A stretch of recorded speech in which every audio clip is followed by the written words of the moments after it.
السلام عليكم ورحمة الله وبركاته. إن الحمد لله نحمده ونستعينه ونستغفره ونعوذ بالله من شرور أنفسنا ومن سيئات أعمالنا. من يهده الله فلا مضل له ومن يضلله فلا هادي له، وأشهد أن لا إله إلا الله وحده لا شريك له، وأشهد أن محمدا صلى الله عليه وسلم عبده ورسوله. يا أيها الذين آمنوا اتقوا الله حق تقاته ولا تموتن إلا وأنتم مسلمون. يا أيها الناس اتقوا ربكم الذي خلقكم من نفس واحدة وخلق منها زوجها وبث منهما رجالا كثيرا ونساء. اتقوا الله الذي تساءلون به والأرحام إن الله كان عليكم رقيبا. يا أيها الذين آمنوا اتقوا الله وقولوا قولا سديدا يصلح لكم أعمالكم ويغفر لكم ذنوبكم، ومن يطع الله ورسوله فقد فاز فوزا عظيما.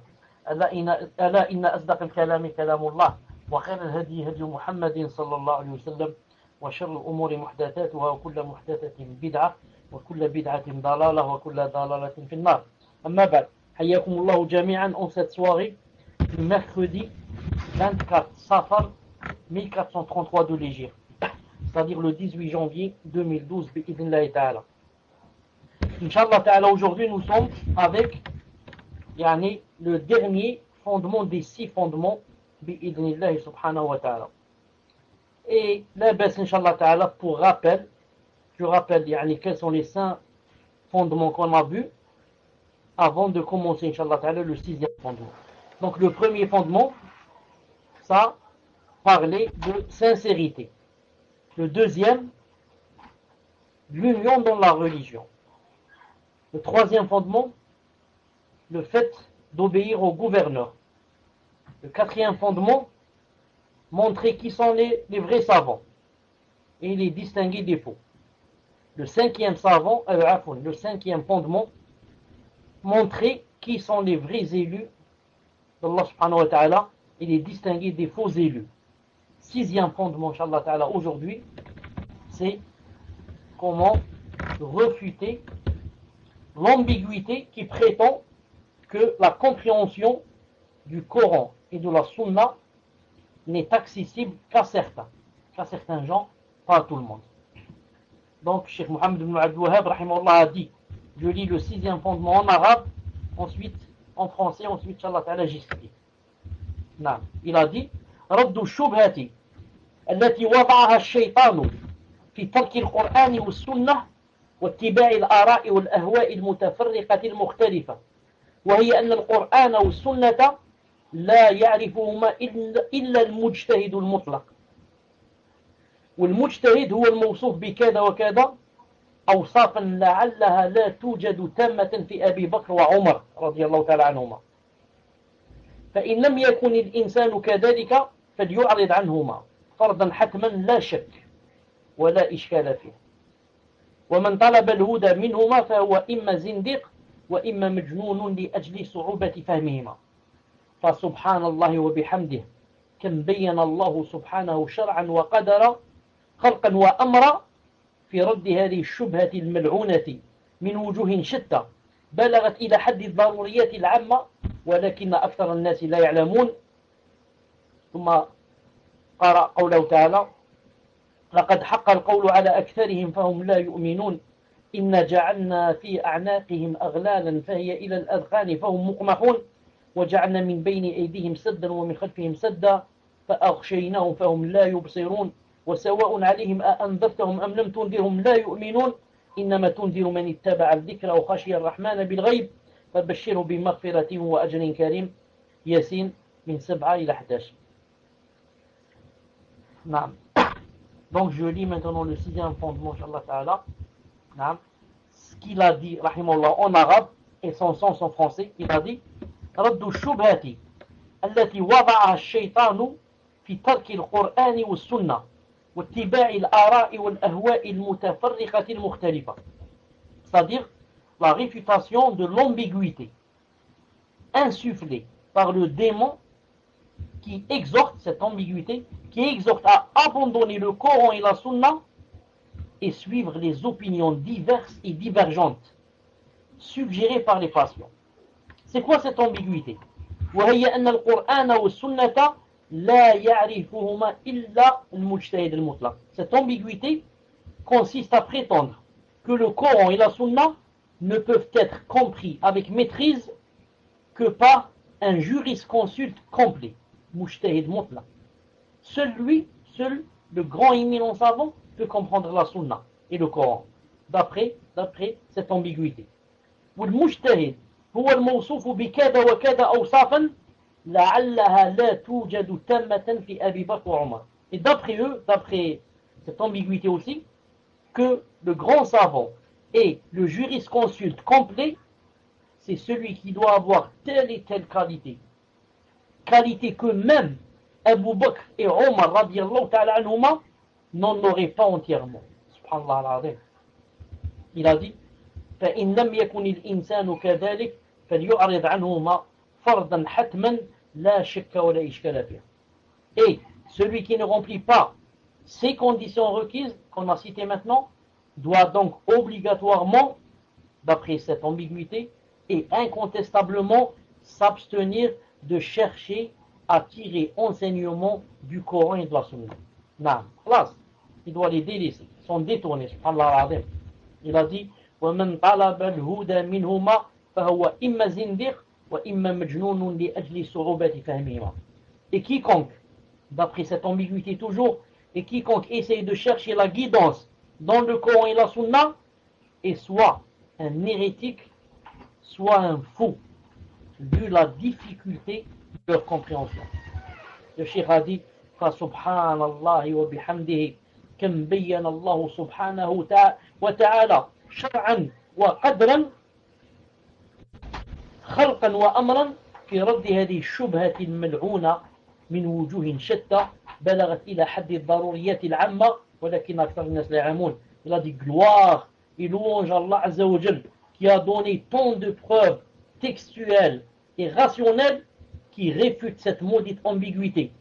Refute cette maudite ambiguïté sur différents plans. À telle enseigne que ces preuves constituent des principes généraux nécessairement connus. Seulement, il a dit seulement, la plupart des gens ne savent pas la vérité. Ensuite, il a cité les versets de Sourate Yasin, où Allah Ta'ala a dit, en effet, la parole contre la plupart d'entre eux s'est réalisée. Ils ne croiront donc pas. Nous mettrons des carcans à leur cou. Il y en aura jusqu'au montant, et voilà qu'ils iront tête dressée. Et nous mettrons une barrière devant eux, et une barrière derrière eux, nous les recouvrirons d'un voile. Et voilà qu'ils ne pourront rien voir. Cela leur est égal que tu les avertisses ou que tu ne les avertisses pas. Ils ne croiront jamais. Comme salam rahmatullah. Tu avertis seulement celui qui suit le rappel, c'est-à-dire le Coran, et craint le tout miséricordieux, malgré qu'il ne le voit pas. Annonce-lui un pardon et une récompense généreuse. Allahu Akbar. Le Cheikh Ibn Uthaymin rahimahullah maintenant va expliquer. Il a dit, lorsque le Cheikh Mohammed ibn Abdul Wahhab rahimahullah a dit رد الشبهات التي وضعها الشيطان إلى آخر ذلك, lorsqu'il a dit réfutation de l'ambiguïté insufflée par le démon qui exhorte à abandonner le Coran et la Sunna et suivre les opinions diverses et divergentes, etc. Il a dit l'ijtihad.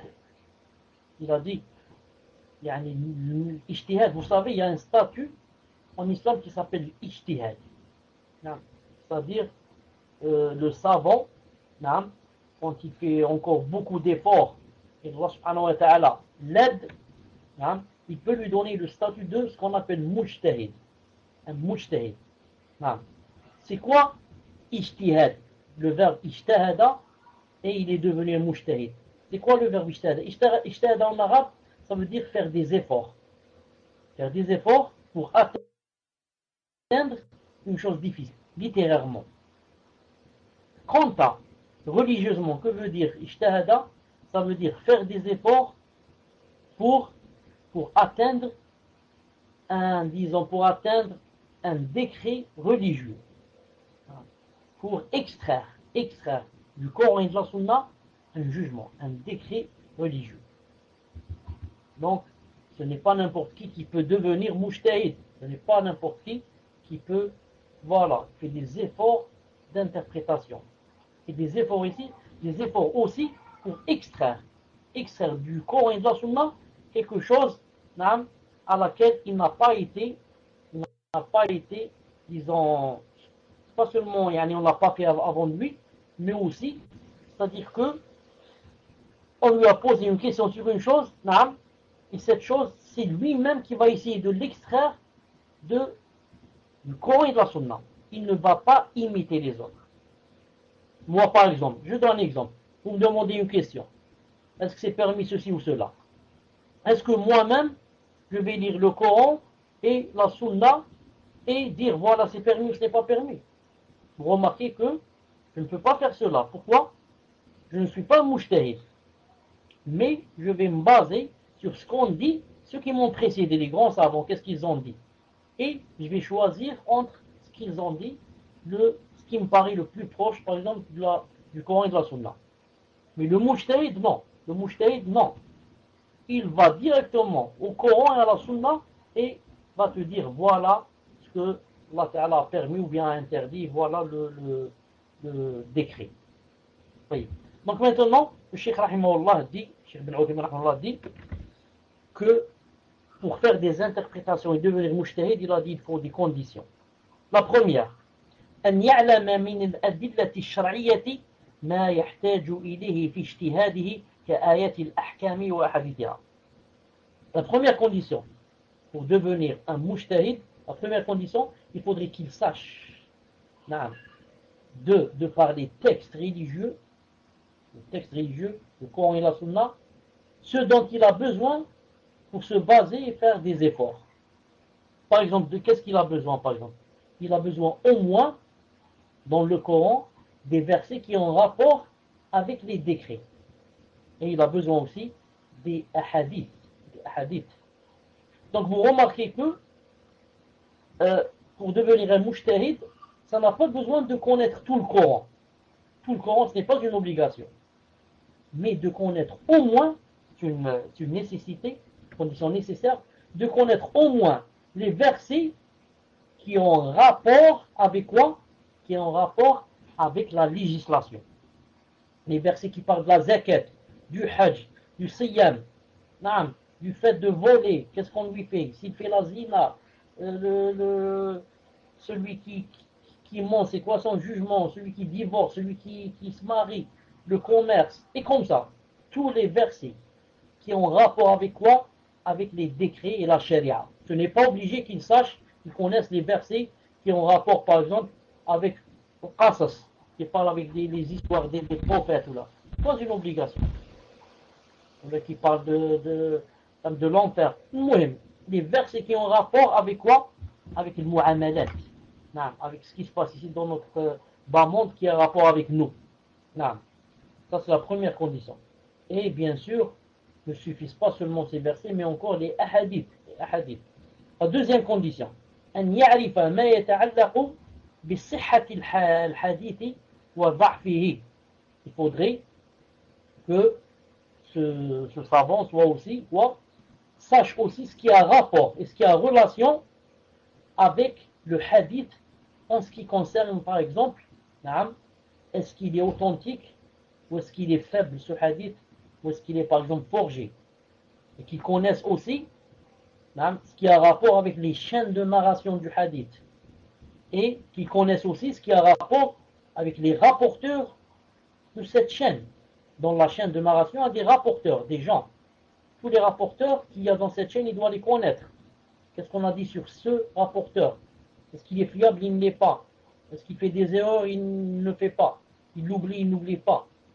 Et ce qui a rapport à cette chose. Ça, c'est la deuxième condition. Donc, c'est de bien connaître les hadiths et ce qui a rapport avec le hadith en ce qui concerne les chaînes de narration et les rapporteurs. Troisième condition, qu'est-ce qu'il doit connaître aussi? Il doit aussi connaître, il doit avoir la science de l'abrogé et de l'abrogeant. L'abrogé et de l'abrogeant. Pourquoi il doit avoir cette science? Parce qu'il est possible, s'il n'a pas cette science, il n'a pas cette science, il va se baser sur des versets qui ont été abrogés.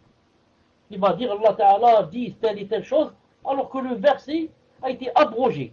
Le verset, on ne se base plus sur lui. Il a été abrogé par un autre verset. Et celui qui ne connaît pas, n'a pas la science, l'ilm, de l'abroger et de l'abrogeant, il va faire une catastrophe. Il va obliger la umma, la communauté, à suivre. Ou là, il va donner des fatwas sur des choses qui, ça y est, ont été abrogées et ne font plus partie de la charia. Subhanallah. Ce sera donc une catastrophe. Et il doit aussi connaître quoi? Connaître mawaqi' al-ijma', les points où il y a eu un consensus et une unanimité des savants. Pour que quoi? Pour qu'ils ne nous viennent pas avec une chose nouvelle qui contredit le consensus des savants. Par exemple, je donne un exemple très simple. Par exemple, il y a consensus des savants, consensus de tous les savants d'islam, encore je dirais de tous les musulmans, que par exemple la femme qui a des menstrues ne prie pas pendant quoi? Pendant la période de menstrues. Maintenant, il y a quelqu'un qui ne connaît pas, par exemple, qu'il y a un consensus, il va chercher, même dans les textes, il va dire que c'est permis ou c'est même obligé à la femme qu'elle prie pendant quoi? Pendant les menstrues. Ou alors il va dire c'est obligé pour la femme qu'elle rattrape les jours où elle n'a pas prié pendant les menstrues, c'est obligé qu'elle les rattrape après purification. Alors qu'il ne sait pas qu'il y a un ijma', il y a un consensus, à l'unanimité, qu'elle ne doit pas rattraper. Non. Sauf bien sûr, sauf les gens qui ne rentrent pas dans le consensus, comme les Khawarij par exemple, qui disent qu'elle doit quoi? Elle doit rattraper. Voyez. Autre condition. Troisièmement, أن يعرف من الأدلة ما يختلف به الحكم. Qu'il sache donc des dalils et des preuves qu'il y a, qu'il sache quoi? يعني ما يختلف به الحكم. Comment qu'un décret peut changer d'une situation à l'autre, d'après qu'il y ait par exemple takhsis ou taqyid. Des fois un verset il est général, mais pour nous il est général, alors que dans d'autres versets ou là dans d'autres hadiths, il a été quoi? Il y a un autre verset, un autre hadith qui le rend particulier. Et lui, il ne sait pas. Il va prendre avec le général comme ça. Et il ne sait pas que ce verset a été, il y a un autre verset qui le rend particulier. Il y a un autre hadith qui le rend particulier, par exemple. C'est pour ça qu'il a dit dans la quatrième condition, أن يعرف من اللغة وأصول الفقه ما يتعلق بدلالة الألفاظ. C'est obligé aussi pour lui qu'il soit vraiment balèze dans la langue arabe, ce qui se rapporte à la langue arabe, et surtout et aussi au sol al-fiqh, les fondements de la jurisprudence. C'est pas la jurisprudence, le fiqh. Non, les fondements de la jurisprudence, au sol al-fiqh, très important. Non. Et ce qui a rapport avec les fondements de la jurisprudence, comme l'am, le général, non, ou le khas, les textes d'ordre général, ou le khas, les textes d'ordre particulier, et comme le mujmal, le texte nécessitant un éclaircissement. Il y a des textes qui nécessitent un éclaircissement. Allah Ta'ala l'a laissé comme ça, et ça comporte plusieurs interprétations. Ça nécessite que quelqu'un éclaircisse. Que veut dire Allah Subhanahu wa Ta'ala par ce texte? C'est comme si je dis par exemple, lorsque Allah Ta'ala a dit وَالْمُطَلَّقَاتُ يَتَرَبَّصْنَ بِأَنفُسِهِنَّ ثَلَاثَةَ قُرُوءٍ. Allah a dit que celle qui divorce doit attendre une période de 3 quru. Il a dit comme ça, 3 quru. Toute femme qui divorce a une période de viduité de 3 quru. Quru c'est quoi? C'est le pluriel de qur. Et un qur c'est quoi? Si tu vas voir le dictionnaire en arabe, tu vas trouver que qur, ça veut dire ou bien haïd, monstru, ou bien purification. Et entre monstru et purification, il y a ce qu'il y a entre noir et blanc. C'est tout à fait le contraire. Car une femme ou bien est dans les monstrues. Donc, le mot quru ici, le mot quru, dans le Coran, ça nécessite une explication, un éclaircissement, pas une explication. On va voir maintenant dans d'autres versets ou d'autres hadiths, yani, que veut dire le mot qur, pour dire à la femme que voilà ta période de viduité, c'est 3 monstrues ou bien 3 purifications. Et si tu dis 3 monstrues, ou bien 3 purifications, il y a une grande différence pour la femme. Si celle-là tu lui dis il faut attendre 3 monstrues, et l'autre tu lui dis 3 purifications, donc c'est pas la même chose. Il y a une différence d'au moins, je crois, 8 ou 10 jours, si ce n'est pas plus, entre les deux. Ça doit attendre encore beaucoup plus. نعم. طيب il a dit الموجب المبين. Ça c'est la 4e condition. Ils connaissent bien l'arabe et les usul fiqh et les fondements de la jurisprudence. 5e, il a dit أن يكون عنده قدرة يتمكن بها من استنباط الأحكام من أدلتها. 5e, il doit avoir la capacité qui lui permet d'extraire et de faire sortir des décrets de leur quoi, du Coran et de la Sunna. Il a la capacité. Il prend le Coran, il prend la Sunna, il regarde à l'intérieur et il t'extrait, il te fait sortir un décret. Subhanallah al-Azim, ce n'est pas facile. Il a dit, ou l'ijtihad, et l'ijtihad, le fait de faire des interprétations, de faire des efforts d'interprétation, il a dit ça se divise. Yatajazza. Qu'est-ce que ça veut dire yatajazza? Yatajazza, ça veut dire que autrefois, par exemple, plus les savants étaient proches de la période du sunnah du prophète sallallahu alayhi wa sallam, plus ils avaient plus de ilm que les savants qui sont venus après eux. Vous savez ça. Maintenant, si on va, par exemple, comparer entre un de nos savants, par exemple, de nos jours, et par exemple, Ibn al-Qayyim, ou bien Ibn Taymiyyah, ou bien Ishaq Nourawi, les grands savants d'autrefois, la différence serait comme la différence entre nous et les grands savants. Vous comprenez? La différence entre moi ou la toi, par exemple, et Cheikh Ben Baz ou Cheikh Ben Uthaymeen. Elle est grande, ça. Maintenant, si tu vas prendre aussi Cheikh Ben Uthaymeen, peut-être, Allah yarhamou, tu vas le mettre devant Ibn Taymiyyah ou là, ça va paraître aussi qu'il y a une grande différence. Grande différence. Non. Donc, le mujtahid. Non. Autrefois, il pouvait, ça englober toutes les matières religieuses. C'est un mujtahid, ce qu'on appelle mutlaq, illimité. Il peut te parler dans le fiqh, il peut te parler dans l'arabe, dans les fondements du fiqh, dans le mirat, l'héritage. Où tu lui parles, il te répond. Il te donne une fatwa. Cheikh Ben Uthaymeen dit, maintenant, l'ijtihad, ça se divise. Chacun peut avoir une spécialité. Celui-là, il parle seulement, par exemple, dans le fiqh. Celui-là, il parle seulement dans usul fiqh. Ou bien, même dans le fiqh lui-même, ça se divise. Celui-là, c'est un spécialiste, par exemple, qui va parler dans la salat. Celui-là, c'est un spécialiste qui parle dans la zakat. Celui-là, c'est un spécialiste qui parle dans le hajj. Celui-là, dans le divorce et le zawaj. Et comme ça. Mieux encore, le Cheikh Rahimahullah a dit que même dans une seule chose, il peut y avoir ijtihad.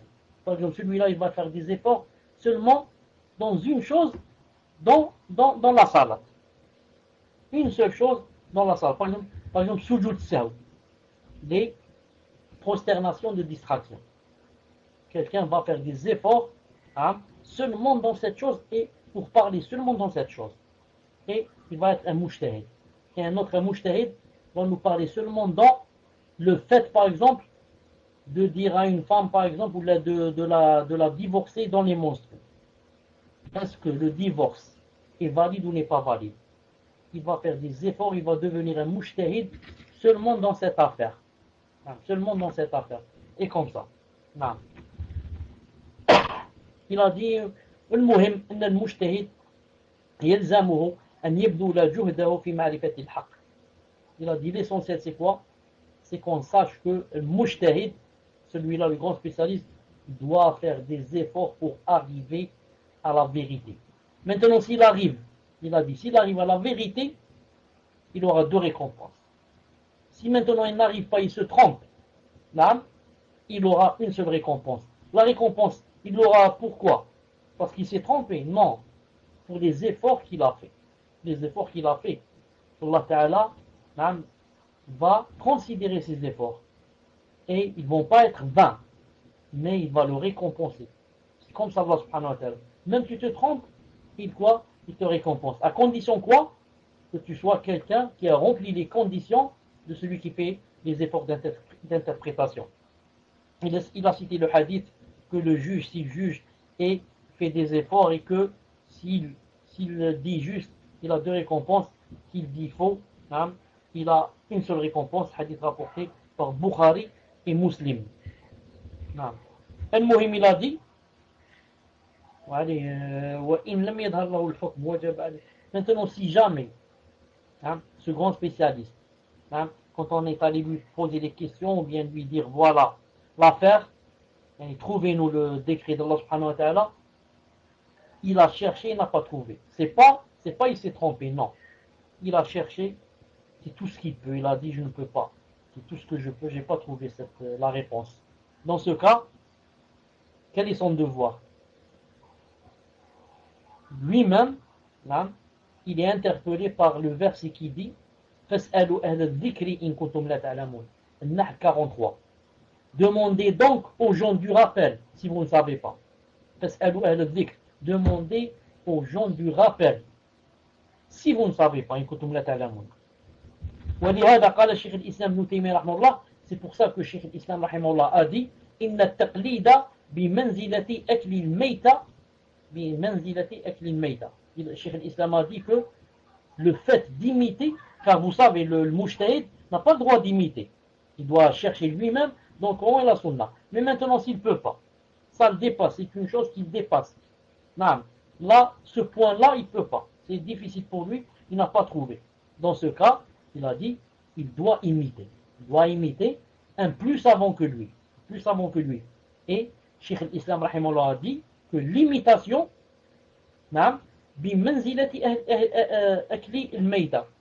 l'imitation, il a dit, c'est comme le fait de manger la chose qui n'a pas été égorgée.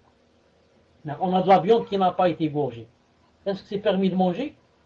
On va dire non. Mais c'est permis dans la contrainte. Si je vais mourir maintenant, et il n'y a que quoi? Il n'y a que quelque chose qui n'est pas égorgé. Est-ce que je me laisse mourir ou bien je mange la chose qui n'est pas égorgée?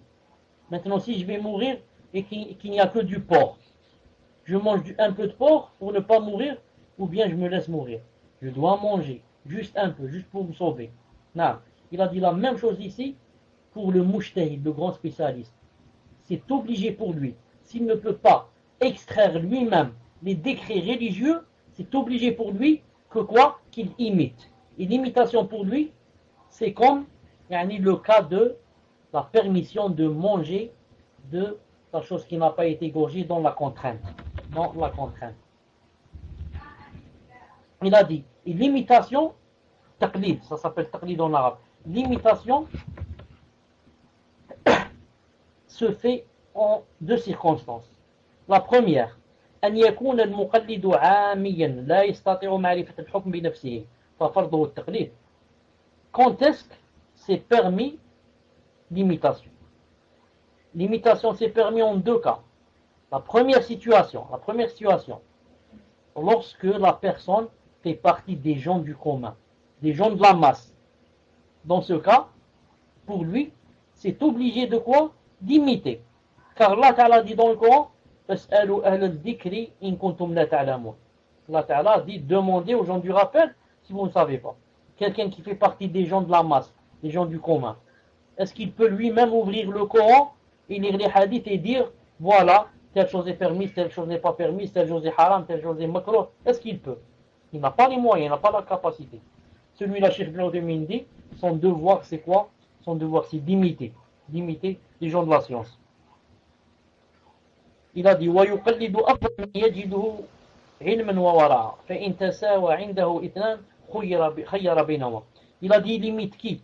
Il imite celui qui, pour lui, c'est de science et le plus de piété.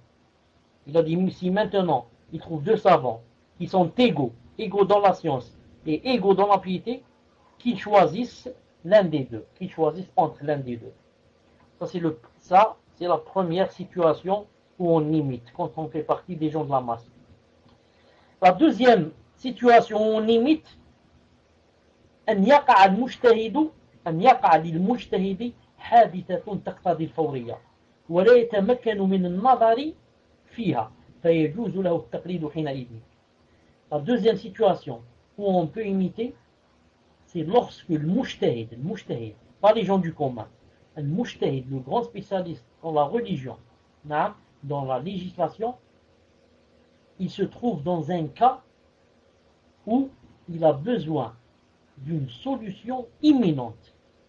Maintenant, il faudrait qu'il sache la réponse à la question. Et il se trouve dans l'incapacité de faire des efforts de l'ijtihad. Par exemple, il est en voyage, il n'a pas le livre avec lui, les livres de la sunna, les livres de la science où il doit voir les hadiths, etc.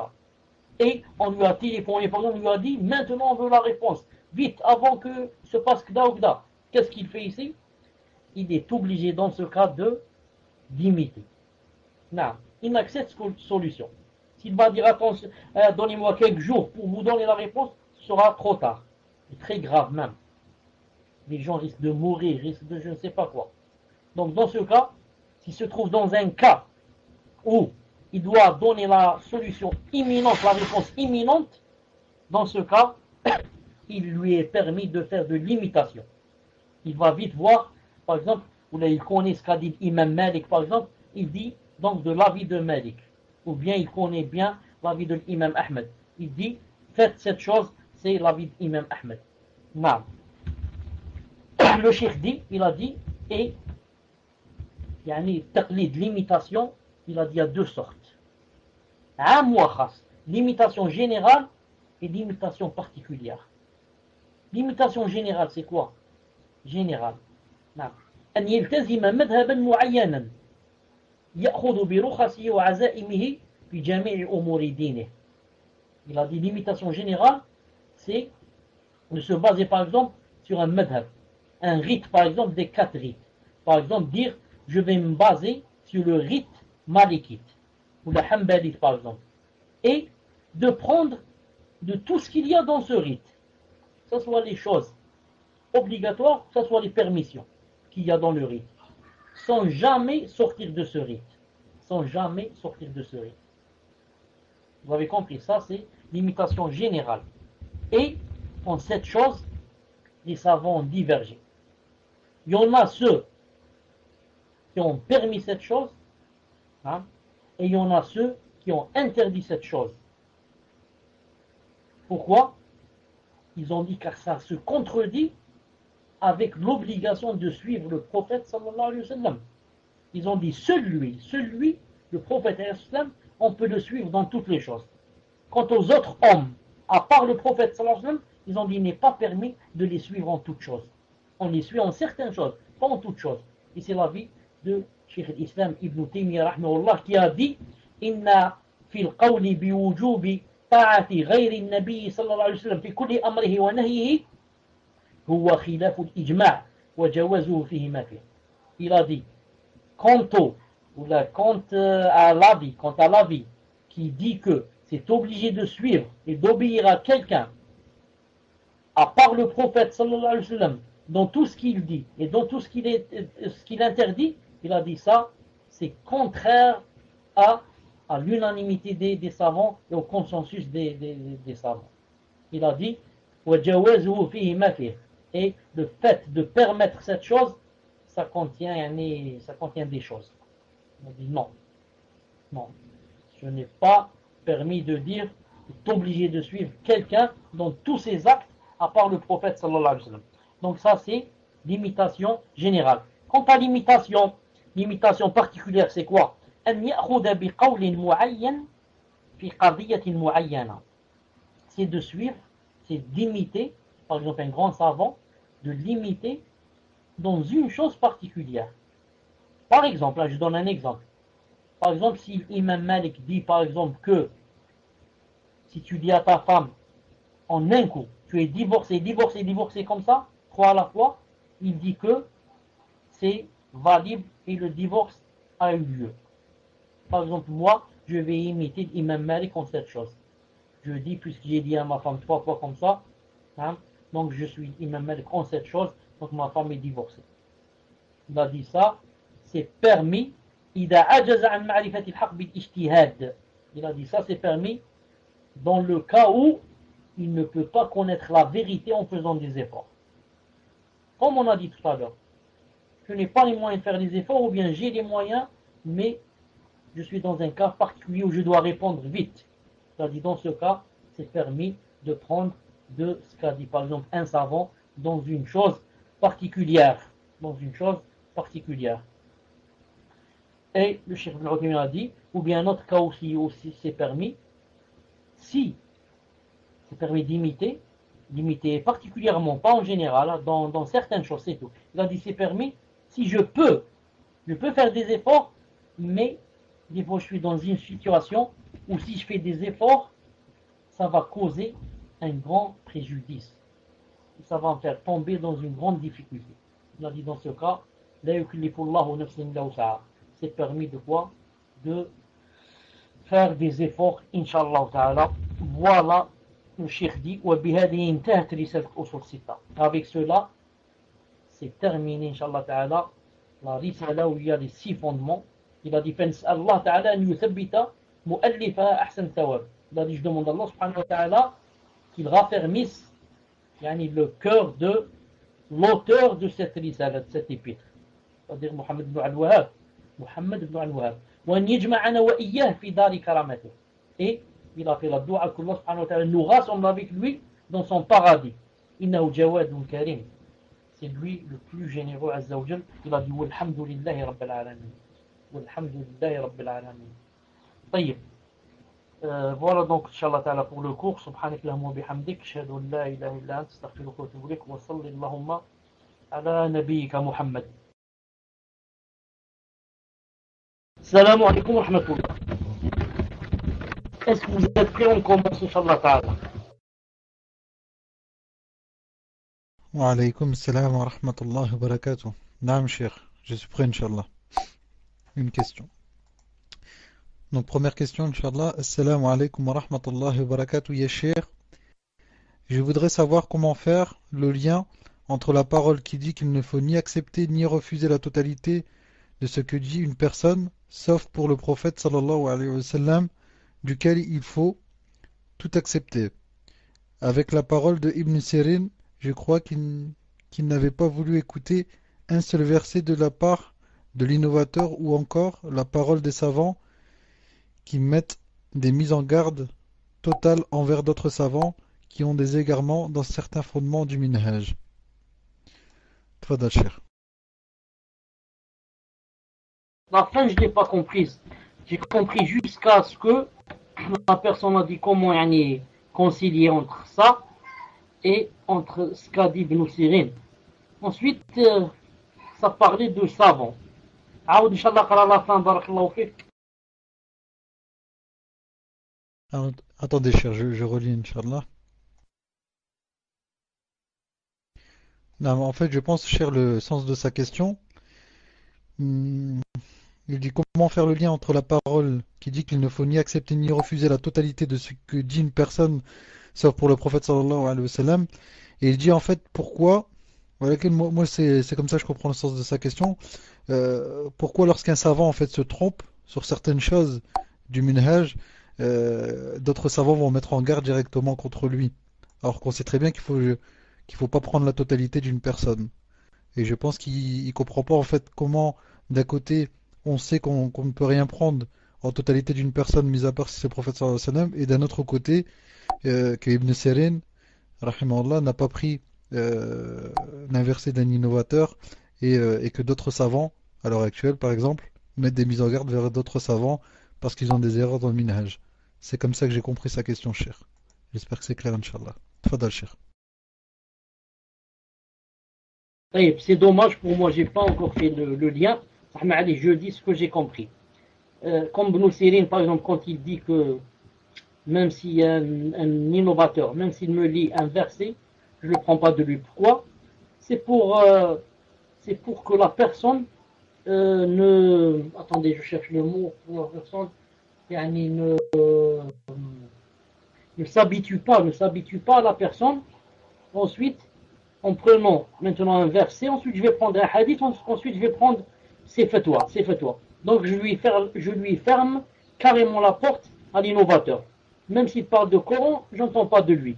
Pourquoi? Pour ne pas lui ouvrir la porte.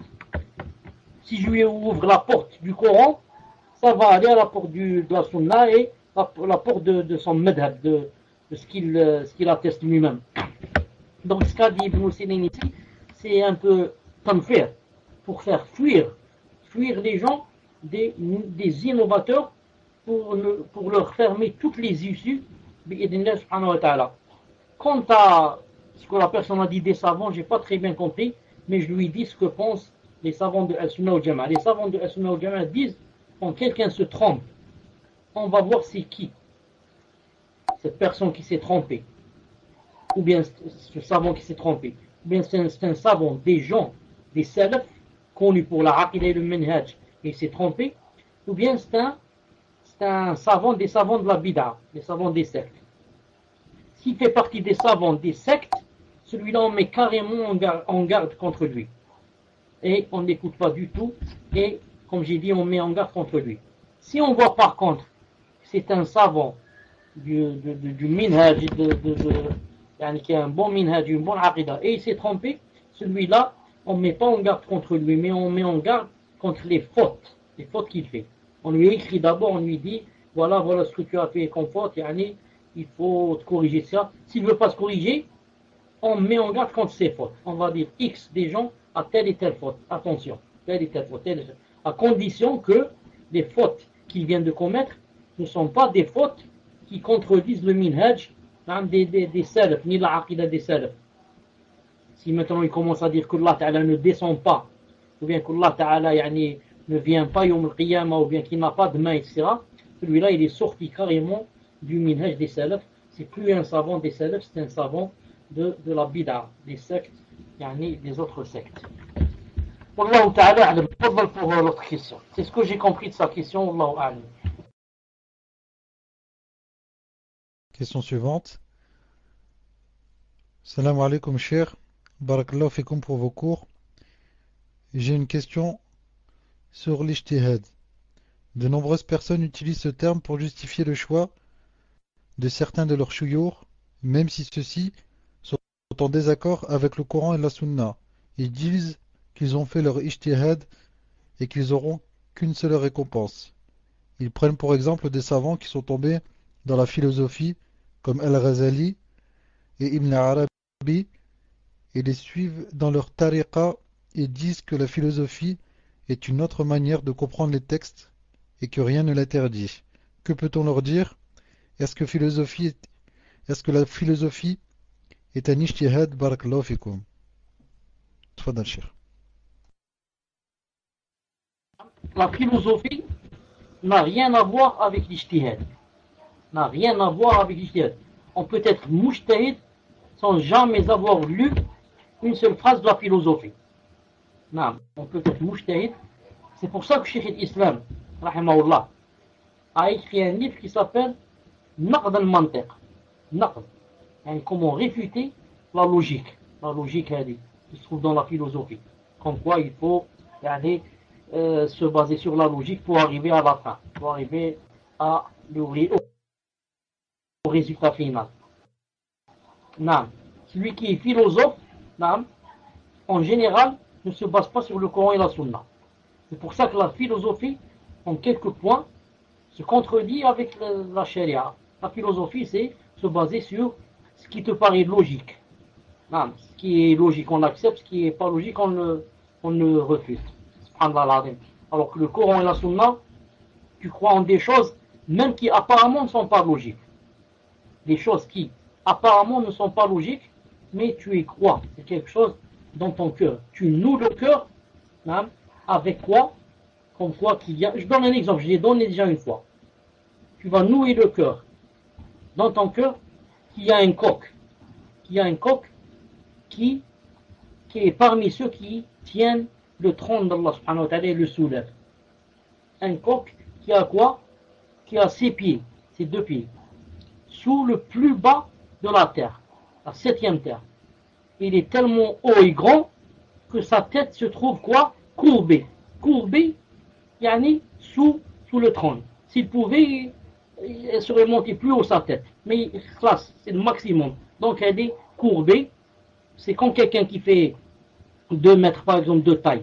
Quand il s'assoit, il rentre dans une voiture, il s'assoit courbé, la tête courbée pour que ça ne touche pas le toit de la voiture. Donc, est-ce qu'un philosophe va croire en cette chose? Il va dire, ça c'est de la folie, ça c'est de la bêtise même. Mais toi, hein, tu crois qu'il y a un coq comme ça, car le hadith est authentique. Donc le philosophe, quand il fait les efforts, il ne fait pas, ça compte pas. Il ne fait pas partie de ceux qui il leur est permis de faire l'ijtihad. On a dit tout à l'heure que le mujtahid devait remplir des conditions. Le philosophe ne remplit pas de conditions jusqu'à ce qu'il jette sa philosophie et revienne vers Allah a dit et son messager a dit alayhi salatu salam. Tfadal. Question suivante, cher. Salam alaikum, cher. Hafizakumullah. Vous avez dit que cher Ibn Taymiyyah, rahimahullah, était d'avis qu'il ne fallait pas imiter un savant ou un imam dans tous les faits et actes. Mais comment doit faire la personne du commun, entre parenthèses non mujtahida, qui ne connaît pas grand chose dans les madhahib ni même dans la religion? Barakallahu fikum. Tfadal cher. Non, en fait, cette question est très importante. Très importante. Car certains gens de la bid'a, si tu leur dis que c'est interdit d'imiter un savant dans toutes ses paroles, il va te dire il n'y a que deux sortes. Il y a le mujtahid et il y a l'imitateur. Donc toi, puisque tu ne veux pas imiter, donc tu prétends que tu es un mujtahid. Comme ça, ils vont te dire. Vous avez compris la shubha, l'ambiguïté? Il faut bien connaître la réponse à cette ambiguïté. Si tu je répète, tu vas dire à quelqu'un, c'est interdit de suivre quelqu'un dans toutes ses paroles, à part le prophète, on va te répondre que il n'y a que deux sortes de gens.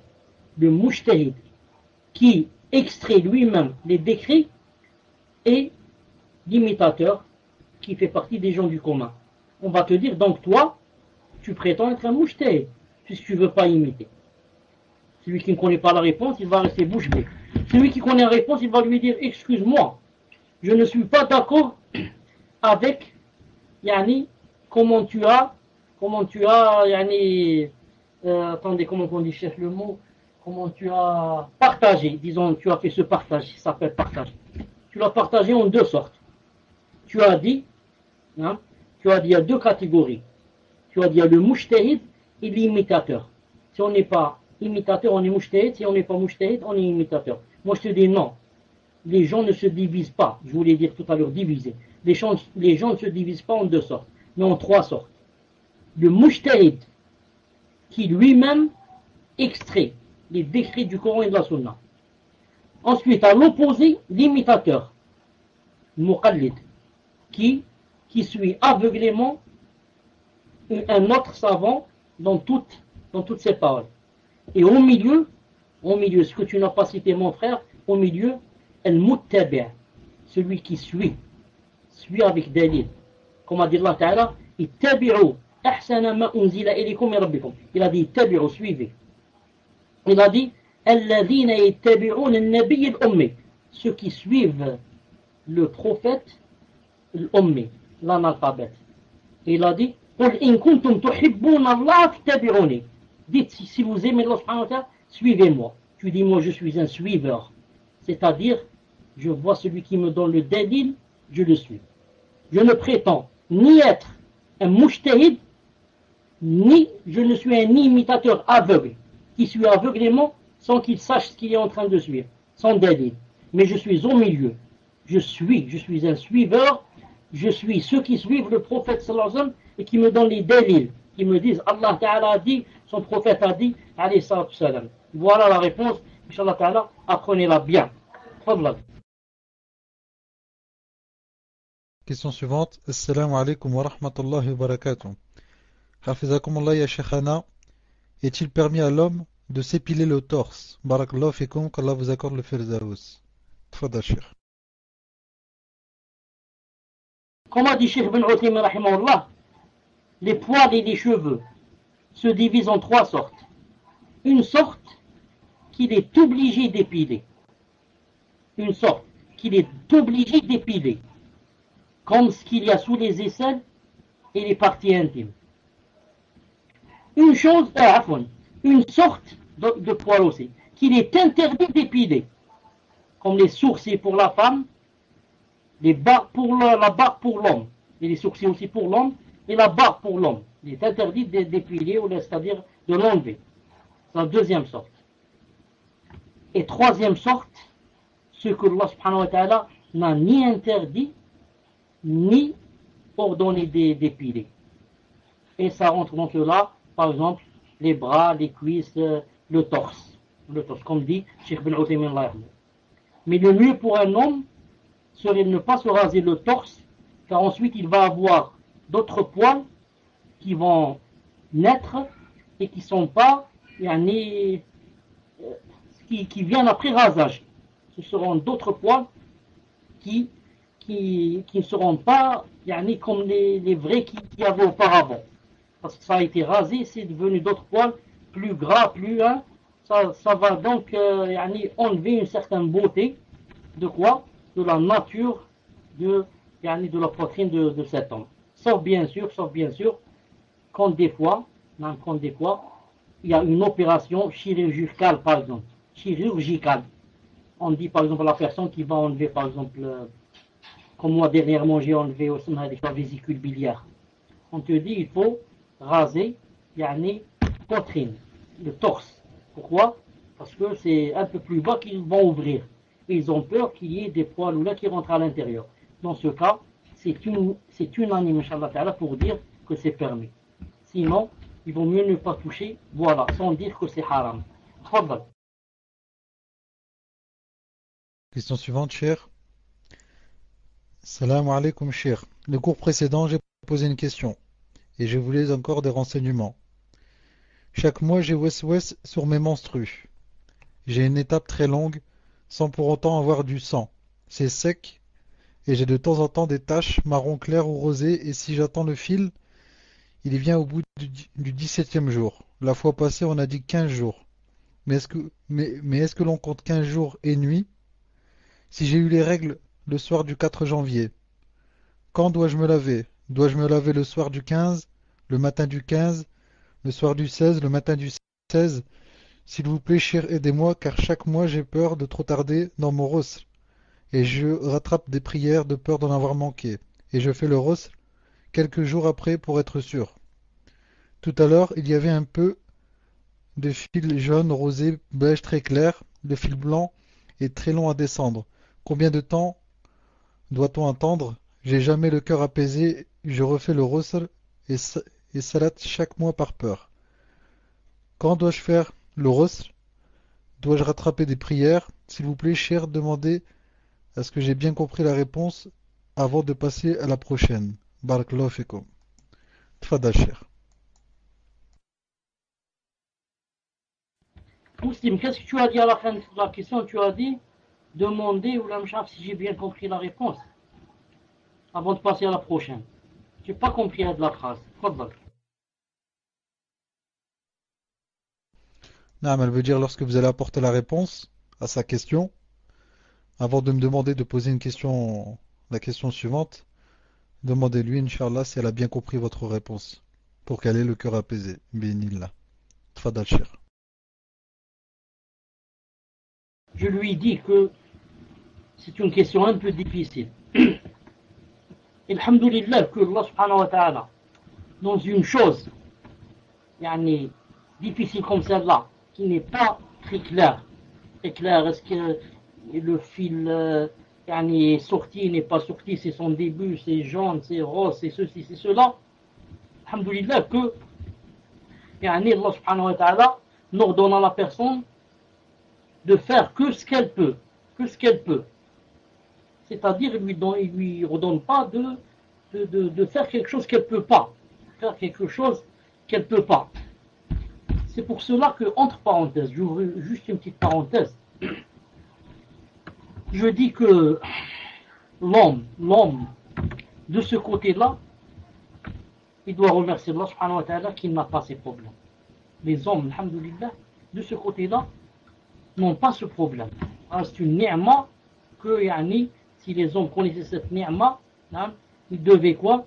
Ils devaient remercier Allah subhanahu wa ta'ala jours et nuits de ne pas avoir ce problème. Déjà, des fois on a juste une incontinence urinaire, c'est un problème. Est-ce qu'une goutte a coulé, une goutte n'a pas coulé? Qu'en est-il? Il y a des femmes qui, une fois par mois, elles ont toutes ce problème. Toutes. Il y en a qui sont faciles, il y en a vite elles trouvent la solution, il y en a qui sont difficiles, il y en a qui ont des waswas, il y en a une mouheb. C'est des problèmes qui n'en finissent pas. C'est comme dit Cheikh Ben Othaymin, c'est une mère qui n'a pas de fond. Le problème des monstrues. Une mère qui n'a pas de fond. Je cite à la sœur le hadith de Aïcha. Quand les femmes, en son époque, lui envoyaient du coton qu'il trempait dans les parties intimes pour lui montrer la couleur. La couleur, si le coton maintenant est un peu à peine rose. Est-ce qu'on fait la prière ou on ne fait pas? Il est à peine, il est tout juste jaune, à peine jaune, presque blanc. On fait la prière ou on ne fait pas? Qu'est-ce qu'elle disait toujours, radiyallahu ta'ala anha? Elle disait, ne vous hâtez pas, ne vous précipitez pas, attendez que qu'apparaisse le fil jaune. Pour celles qui ont le fil jaune, entre parenthèses, attendez qu'apparaisse le fil jaune. Donc je dis à la sœur, tant que c'est jaunâtre, tant que c'est un peu rouge, tant que c'est, elle ne prie pas jusqu'au moment quoi, où elle voit le fil jaune. À condition seulement qu'elle ne dépasse pas 15 jours. Non. Si c'est le 16e jour, par exemple c'est demain le 16e jour, donc demain, Inch'Allah Ta'ala, elle commence à quoi? Elle commence à prier. Et, Inch'Allah Ta'ala, elle commence, quand elle a posé la question tout à l'heure, elle compte la nuit ou le jour. Elle commence la journée. Non, elle dit demain c'est le 16e jour, demain, Inch'Allah, je commence à partir de Salat al-Fajr. Non. Ou bien je me lave la nuit par exemple et je commence Allah Salat al-Fajr, je commence pareil, Salat al-Fajr et Salat al-Subh. Non. Voilà, Inch'Allah Ta'ala, c'est tout ce qu'il y a comme réponse. C'est tout ce qu'il y a comme réponse. Et il y a la sœur, le fait qu'elle pense comme ça à ça, et que ça c'est devenu son souci, etc. Allah subhanahu wa ta'ala va la récompenser et accepter d'elle. Pourquoi? C'est pas une personne qui dit moi je m'en fous. Allez, je m'en fous, l'essentiel. Elle-même, c'est une personne qui est soucieuse et qui essaie de comprendre et qui ceci et cela. Allah subhanahu wa ta'ala va accepter d'elle et la récompenser, Inch'Allah ta'ala. J'ouvre une parenthèse, puisqu'ici j'ai dit, c'est pas une personne qui s'en fout. La fois passée, Muslim, tu m'as envoyé une lettre dans laquelle une personne disait que j'avais dit dans le cours passé que Flan s'en foutait ou je ne sais pas quoi, et la personne m'a fait une remarque comme quoi le verbe je m'en fous, le verbe foutre, elle a dit que c'était vulgaire. Donc, moi je ne suis pas très sûr que ça soit vulgaire. Wallahu a'lam, mais si c'est vulgaire, je m'excuse si je le dis sans lui donner d'attention. Comme je viens de le dire maintenant. Donc, si c'est vulgaire, je m'excuse car je le dis sans prêter attention. Même si dans mon cœur ça ne me paraît pas vraiment vulgaire. Wallah subhanahu wa ta'ala alam. les frères et les sœurs qui vont, Inch'Allah Ta'ala, poser les questions, c'est bien de dire à la fin de la question, note. Le mot vulgaire, le verbe hada, yani je m'en fous de l'expression hada, ou là il s'en fout, c'est vulgaire ou c'est pas vulgaire, pour savoir vos avis. Vous êtes là-bas en France, vous connaissez cette chose mieux que moi, Inch'Allah Ta'ala. Tfaddal. Naam, cher Aldi, c'est le 15e jour. Là donc, dois-je re- quand dois-je faire le rosl? J'ai eu le 4 janvier au soir pour le premier jour. Mais j'aurai West toujours, je referai le rosl après avoir vu que le fil blanc arrivera au 17e jour peut-être. Tfadal, cher. Afoun Muslim, quand tu poses la question, j'étais occupé, j'étais pas là. Tfaddal, répète la question. Ah, donc la sœur dit, euh, c'est le 15e jour. Quand dois-je faire le rosl? J'ai eu le 4 janvier au soir. Le premier jour, c'était le 4 janvier au soir. Et elle dit, j'aurai toujours le West-West, je referai le rosl après avoir vu le fil blanc qui arrivera au 17e jour, peut-être. Tfadal, cher. Elle n'a pas le droit d'avoir des waswas et de refaire. Le rosl. Non.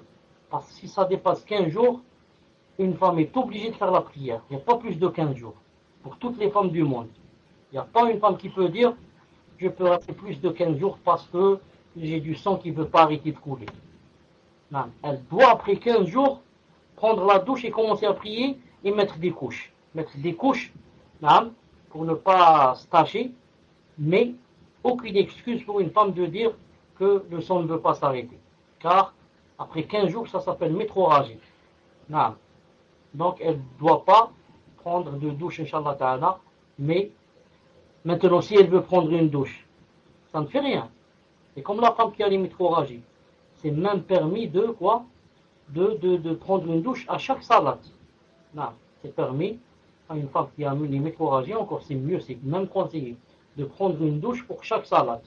Maintenant si, comme elle dit comme ça, elle dit elle a les waswas, et elle veut enlever les doutes, ça ne fait rien. Lorsqu'elle voit qu'elle n'a plus le fil blanc, elle refait une douche pour enlever les waswas. Mais avant cela, quand les 15 jours sont terminés, elle doit prendre, Inch'Allah Ta'ala, la première douche. Fadla. Cher elle dit, hmm, elle dit oui, je ferai la prière. Walakin je referai le rosol après, 2 fois le rosol, mais il n'y a pas de sang, c'est sec. C'est le fil qui met très longtemps à descendre. SVP dit. Donc, il vient de répondre, Wallahu alam. Tfadal, cher. Ça ne fait rien. Pour enlever les waswas, elle refait une douche quand le fil blanc descend complètement. Bi'idnillahi ta'ala. Mes cher, donc je voulais la question suivante. Salam alaikum ya Sheikhana. J'aimerais vous poser une question. C'est de savoir si c'est bid'a de faire la prière sur les compagnons. Et sinon, où est le dalil, barakallahu fikum, qu'Allah vous accorde la compagnie du prophète, sallallahu alayhi wa sallam, et ses compagnons, radiallahu anhum. Tfadal, cher. Que veut-il dire par la prière sous les compagnons? Est-ce qu'il peut me dire la phrase exactement, Inch'Allah Ta'ala? Donc je demande à cette personne, Inch'Allah, de s'adresser au frère Ibn Mustafa et de lui dire ce qu'il appelle par les prières sur les compagnons. Question suivante. Assalamu alaikum, shir. Hayakum Allah azza wa jal wa bayakum. Ma question est la suivante. Si en arrivant à la mosquée, je trouve les fidèles prosternés, j'ai fait mon takbir, puis je me prosterne à mon tour, ensuite on se relève pour la prochaine raka'a, sachant que moi je serai dans ma première raka'a. Dois-je faire dua d'istiftah? Barakallahu fikum. Tfadal, cher. Donc, Samah, j'ai pas compris la question. Fadal. Je la répète, Inch'Allah. Si en arrivant à la mosquée, je trouve les fidèles prosternés, je fais mon takbir, puis je me prosterne à mon tour. Ensuite, on se relève pour la prochaine raka'a. Sachant que moi, je serai dans ma première raka'a, dois-je faire la dua d'istiftah? Barakallahu fikum. Tfadal, Cheikh. La dua d'istiftah, c'est pas là-bas qu'elle se fait. Non, la dua d'istiftah, c'est quand on commence la salat. Mais celui-là, qu'est-ce qu'il va faire? Il va dire Allahu Akbar et il a commencé sa salat par se prosterner. Il va se prosterner avec les gens, ensuite il va se relever. C'est-à-dire, et il commence à dire. Naam. Question suivante. Assalamu alaikum. Des enfants posent la question. Est-ce que l'on pourra avoir un chat au paradis, car on sait que les animaux n'iront pas en enfer ni au paradis. Également, ils vous passent le salam et vous disent qu'ils vous aiment fillah. Tfadal, Cheikh. Wa alayhim salam. Naam. Je pense que dans le paradis, on a tout ce qu'on désire, naam, et tout ce qui nous passe par la tête, des choses qui sont permises. Quelqu'un, hein? Donc si quelqu'un veut un chat, Inch'Allah Ta'ala, naam, possible de l'avoir, bi'idnillah subhanahu wa ta'ala. Puisqu'en demandant, Allah subhanahu wa ta'ala, de lui exaucer ce vœu, Inch'Allah Ta'ala. Mais je te conseille de demander un chat, pas une chatte. J'ai une chatte ici, elle fait beaucoup de problèmes. Sauf si on va dire que là-bas aussi, là-bas, les chattes n'auront pas le problème d'ici. Comme les femmes de là-bas n'ont pas le problème qu'elles ont ici. Sinon, la chatte, c'est vraiment une mouchkila. Tfadal. Question suivante. Salam alaikum, cher. Qu'Allah Azza wa Jal vous accorde le plus haut degré du paradis. Quel est l'avis juridique pour une personne qui s'adonne au bronzage artificiel par rayon UV? Cela est-il permis? Tfadal, Cheikh. Alaykoum salam, rahmatullah wa barakatuh. On m'a appris, d'après ce que disent les médecins, Allah subhanahu wa ta'ala, que ce serait même dangereux, le bronzage artificiel, et qu'il donne je ne sais quelle maladie de peau. Donc le conseil, Inch'Allah ta'ala, c'est de s'en éloigner. C'est de s'en éloigner. Et, Inch'Allah ta'ala, le vrai musulman, Inch'Allah ta'ala, ce n'est pas son souci. Ce n'est pas là son souci de vouloir bronzer et de vouloir s'évertuer pour qu'il soit beau, etc. Il ne devrait pas donner beaucoup, trop d'importance à son cœur, à son corps, aux dépens de son cœur. Non. Toutes les personnes qui donnent beaucoup d'importance à leur corps, malheureusement, elles font ça au détriment du cœur. Le cœur est vraiment loin d'Allah, parce qu'il est plein de bid'a, plein de shirk, plein de soucis. Et lui, il voudrait avoir un physique, masha'Allah. Mais je dis, dans les normes, c'est possible dans les normes, que c'est dans la sunna de bien s'entretenir. Et comme a dit le prophète, dans un hadith rapporté par Sheikh Al-Albani dans Sahih Al-Jami', il a dit celui qui a des cheveux, c'est-à-dire des cheveux longs, qu'il les soigne. Ça veut dire qu'il les coiffe bien, qu'il les entretienne bien, qu'il les lave, etc. Comme ça dit, mais pas, comme j'ai dit, au point que ça devienne une obsession. Non. Allah subhanahu wa ta'ala alam. Concernant la prière sur les compagnons, il dit, c'est quand on dit Allahumma salli ala Muhammad wa ala alihi wa sahbihi. Est-ce que j'entends au début beaucoup de das? Naam. Le fait, c'est-à-dire le frère demande par rapport à ce qu'on dit salli, Allahumma salli ya Allah, priez sur les sahaba. Sur le prophète sallallahu alayhi wa sallam, il n'y a pas de mouchkila. Il a dit sur les sahaba. Est-ce que c'est permis ou c'est pas permis? Je lui dis, c'est permis de faire cette chose sur toute personne qui est musulmane. qui est musulmane et qui apparemment yani, est fiable. Nous, on ne la connaît pas de fond, mais apparemment elle est musulmane, donc elle a le statut de que cette chose lui est permise. Je vous donne deux preuves très vite. La première, quand on fait le tashahhud, qu'est-ce qu'on dit? Entre autres, hein, Tahiyatullah, Zakiyatullah, Tayyibatullah, Salamu alayna, entre autres, hein, jusqu'en arrivant, on dit Assalamu alayna wa ala ibadillahi salihin. Tu as dit Salamu sur qui? Alayna, sur nous, et sur ibadillah salihin. Il t'est permis de dire Salamu sur toi, et sur tous les gens salihin qui sont bien. Et la deuxième preuve, c'est dans Sahih al-Bukhari, que quelqu'un est venu donner la zakat au prophète sallallahu alayhi wa sallam.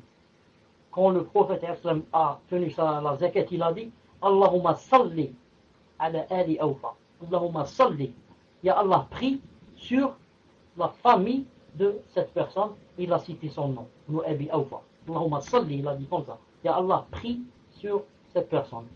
Donc si c'est permis de prier, donc si le prophète a demandé à Allah de prier sur une personne, donc c'est permis à nous aussi de dire Allahumma prie sur cette personne. Tfadlak. Non, mes chers sœurs, en ce qui concerne ce que vous avez demandé par rapport à je m'en fous, donc il y a deux avis. Une personne dit non, cher, je m'en fous n'est pas vulgaire, du moins en France, et une autre qui dit pour moi, je m'en fous est un mot vulgaire. Allahu a'lam. La suite des questions, cher. Assalamu alaikum wa rahmatullahi wa barakatuh, cher. Qu'Allah vous récompense, ainsi qu'à tous mes frères et sœurs, sur le bon chemin. Ma question est... Tfadal, cher. Bon, il y avait deux avis sur je m'en fous. Elle a dit si c'est vulgaire, si c'est pas vulgaire. Je vous ai dit que quelqu'un m'a envoyé pour me dire que c'était vulgaire. Maintenant, moi aussi, je donne mon avis. Je pense, wallahu alam, 3 fois, que si je dis je m'en fous, c'est pas vulgaire. Mais si je dis va te faire foutre, ça devient vulgaire. Donc ça dépend du verbe foutre, comment on va l'employer. Si je dis je m'en fous, ça c'est connu, tout le monde le dit sans y prêter attention. Tout le monde dit. Pourquoi tu vas pas là ou je ne sais pas, et je m'en fous, laisse tomber. Mais si tu vas dire va te faire foutre, je crois, wallahu alam, que là ça devient vulgaire. Wallahu alam. Demandez, vous êtes en France, vous connaissez mieux que moi le français. Demandez à ceux qui connaissent bien la langue et la prochaine fois, Inch'Allah, donnez-moi votre réponse. Tfadal. Non, mais là, ça, cher, dans ce que vous avez dit, ça c'est clair. Employé comme ça, c'est vulgaire.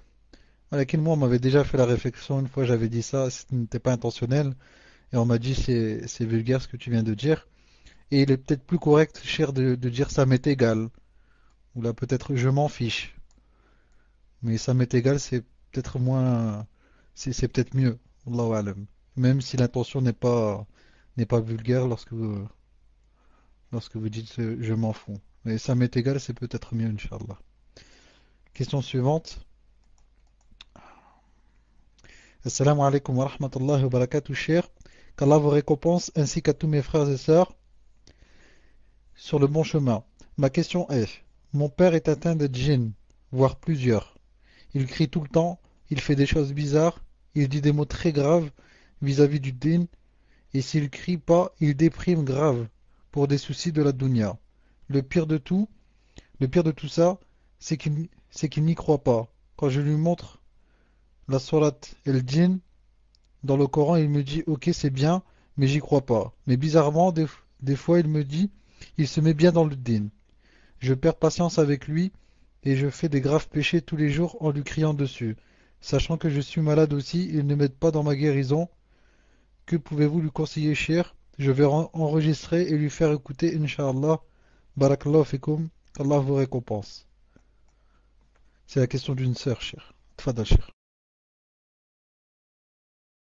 Non, mais ce que je voudrais lui dire d'abord, et là je profite d'une question, ça m'a rappelé une chose. Ça m'a rappelé que tout dernièrement, une sœur m'avait demandé, j'ai pas encore répondu, elle m'avait demandé si c'était possible ou de répéter, est-ce que un djinn peut posséder un enfant.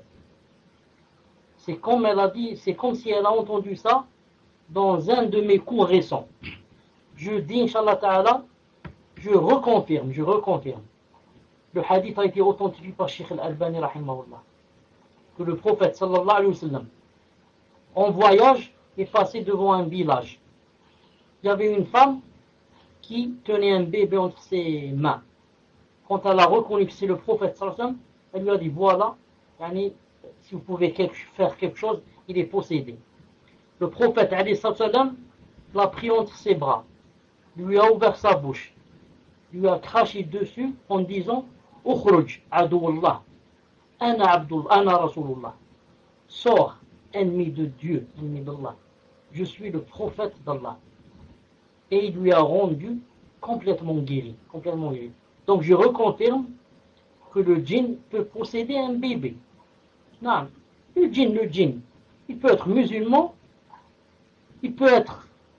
pervers, il peut être kafir, complètement kafir, il peut être même juif, sioniste.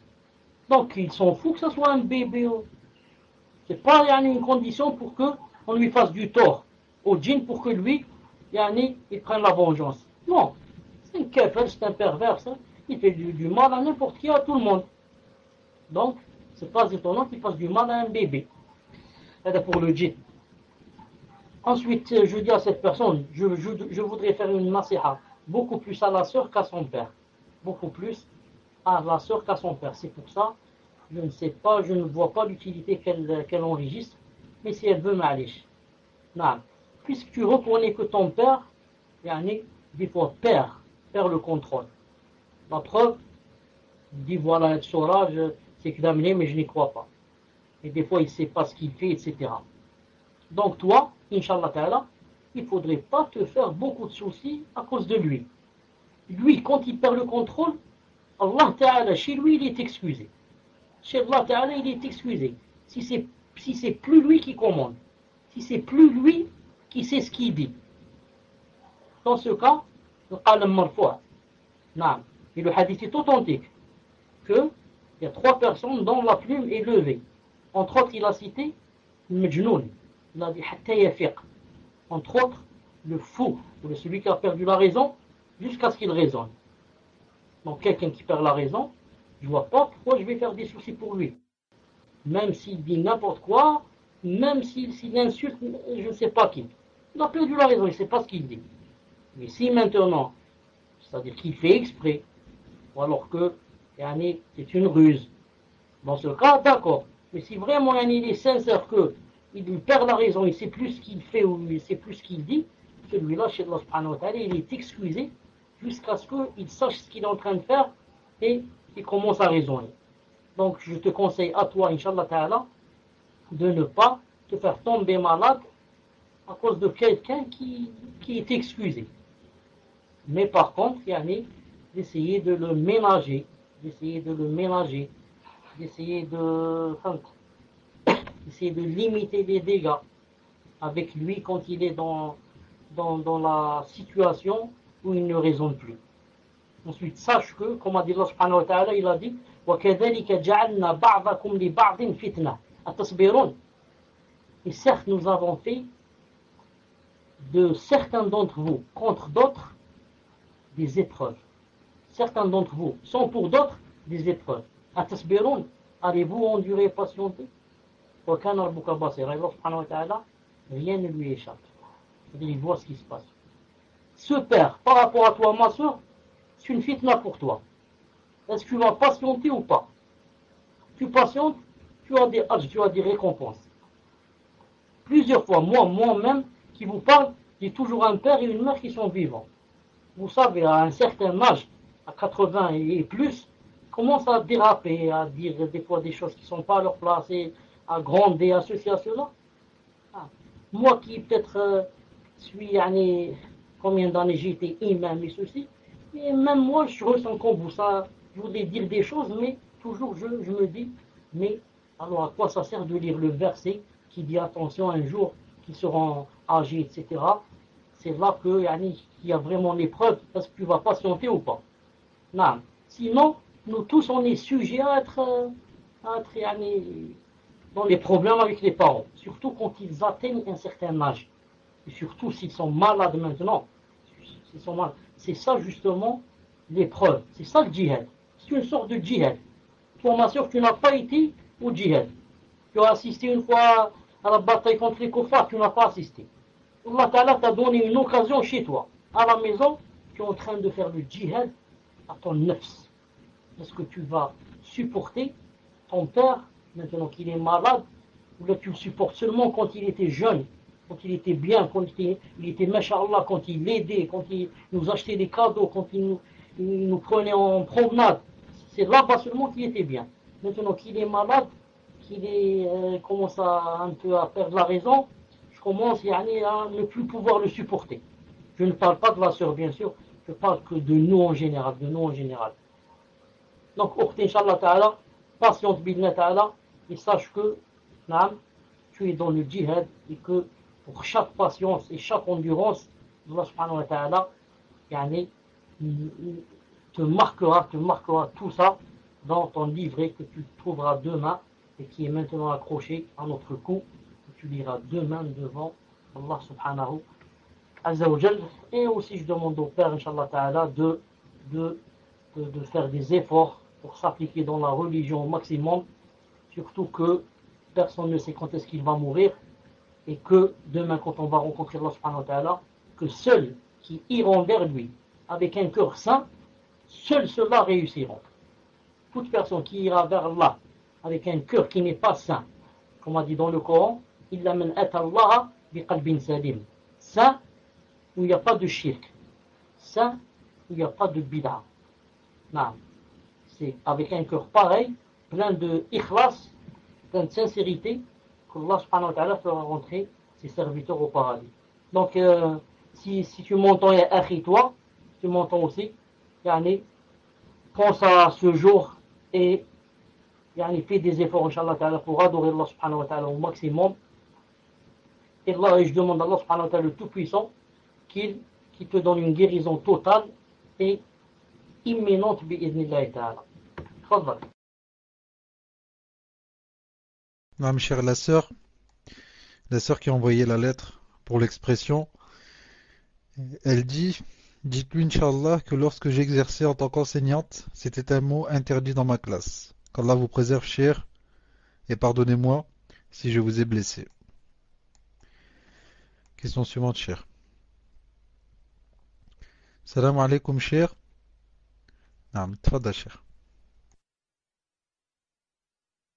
Donc je dis à la personne qui a dit pardonnez-moi, etc., que Wallah al-Azim, 3 fois, que je n'ai reçu aucune blessure. Au contraire, j'ai dit, subhanallah al-Azim, je ne savais pas que ce mot donc était, disons, mal placé. Donc, si quelqu'un m'écrit pour me dire comme ça, pour moi c'est une nasiha qu'on me donne. Au contraire, ça me fait plaisir, je n'ai ressenti aucune chose qui m'a blessé, bi'idnillahi ta'ala, et la personne, est tout excusée, bi'idnillahi subhanahu wa ta'ala, si elle avait fait une chose. C'est pour ça que je dis, l'essentiel, quand on écrit à quelqu'un, l'essentiel, c'est surtout la façon d'écrire. Nous, la façon dont m'a écrit cette sœur, c'est une façon pleine de respect. Une personne qui est très polie. Comment on se sent, elle va me blesser ou là. Au contraire, mais si la personne écrit, comme pour blesser quelqu'un en employant des termes, si je vous disais une chose, il vaut mieux que je dise pas. Si je vous disais que j'ai reçu, ça fait 2 jours, une lettre d'une sœur, il vaut mieux que je dise pas ce que j'ai reçu. Là, d'accord. Mais une sœur comme celle-là qui m'a fait une petite remarque, je lui dis barakallahu fiki. Fadal. Question suivante, cher. Salam alaikum, j'aimerais savoir si une femme a le droit de porter une perruque chez elle et uniquement devant son mari. Jazakumullahu khairan. Tfadal, cher. La perruque est haram, que ce soit devant le mari ou devant un étranger. C'est un peu comme par exemple le fait d'épiler les sourcils. Est-ce qu'une femme va dire c'est haram, mais devant mon mari, comme disent certaines jahilettes, certaines ignorantes, elles disent quoi? Elle dit c'est mon mari qui me l'a permis. C'est mon mari qui m'a dit, et puis toi les sourcils, comme ça tu deviens plus belle et c'est entre nous, et toi et moi. On lui dit, subhanallah al-azim, c'est qui te commande? C'est ton mari ou là c'est Allah subhanahu wa ta'ala qui t'a créé? Allah ta'ala n'a-t-il pas dit dans le Coran, Ala lahu al-khalq wal-amr, Ala lahu al-khalq wal-amr, Tabarakallahu rabbul alamin. N'a-t-il pas la création et l'ordre? N'a-t-il pas la création et l'ordre? Pourquoi il a joué entre les deux? C'est celui qui t'a créé qui doit t'ordonner. Vous avez compris? C'est celui qui m'a créé, lui seul, qui a le droit de m'ordonner. C'est pour cela que si des gens, par exemple, veulent ordonner à d'autres gens, ils devraient quoi? Ils devraient les créer.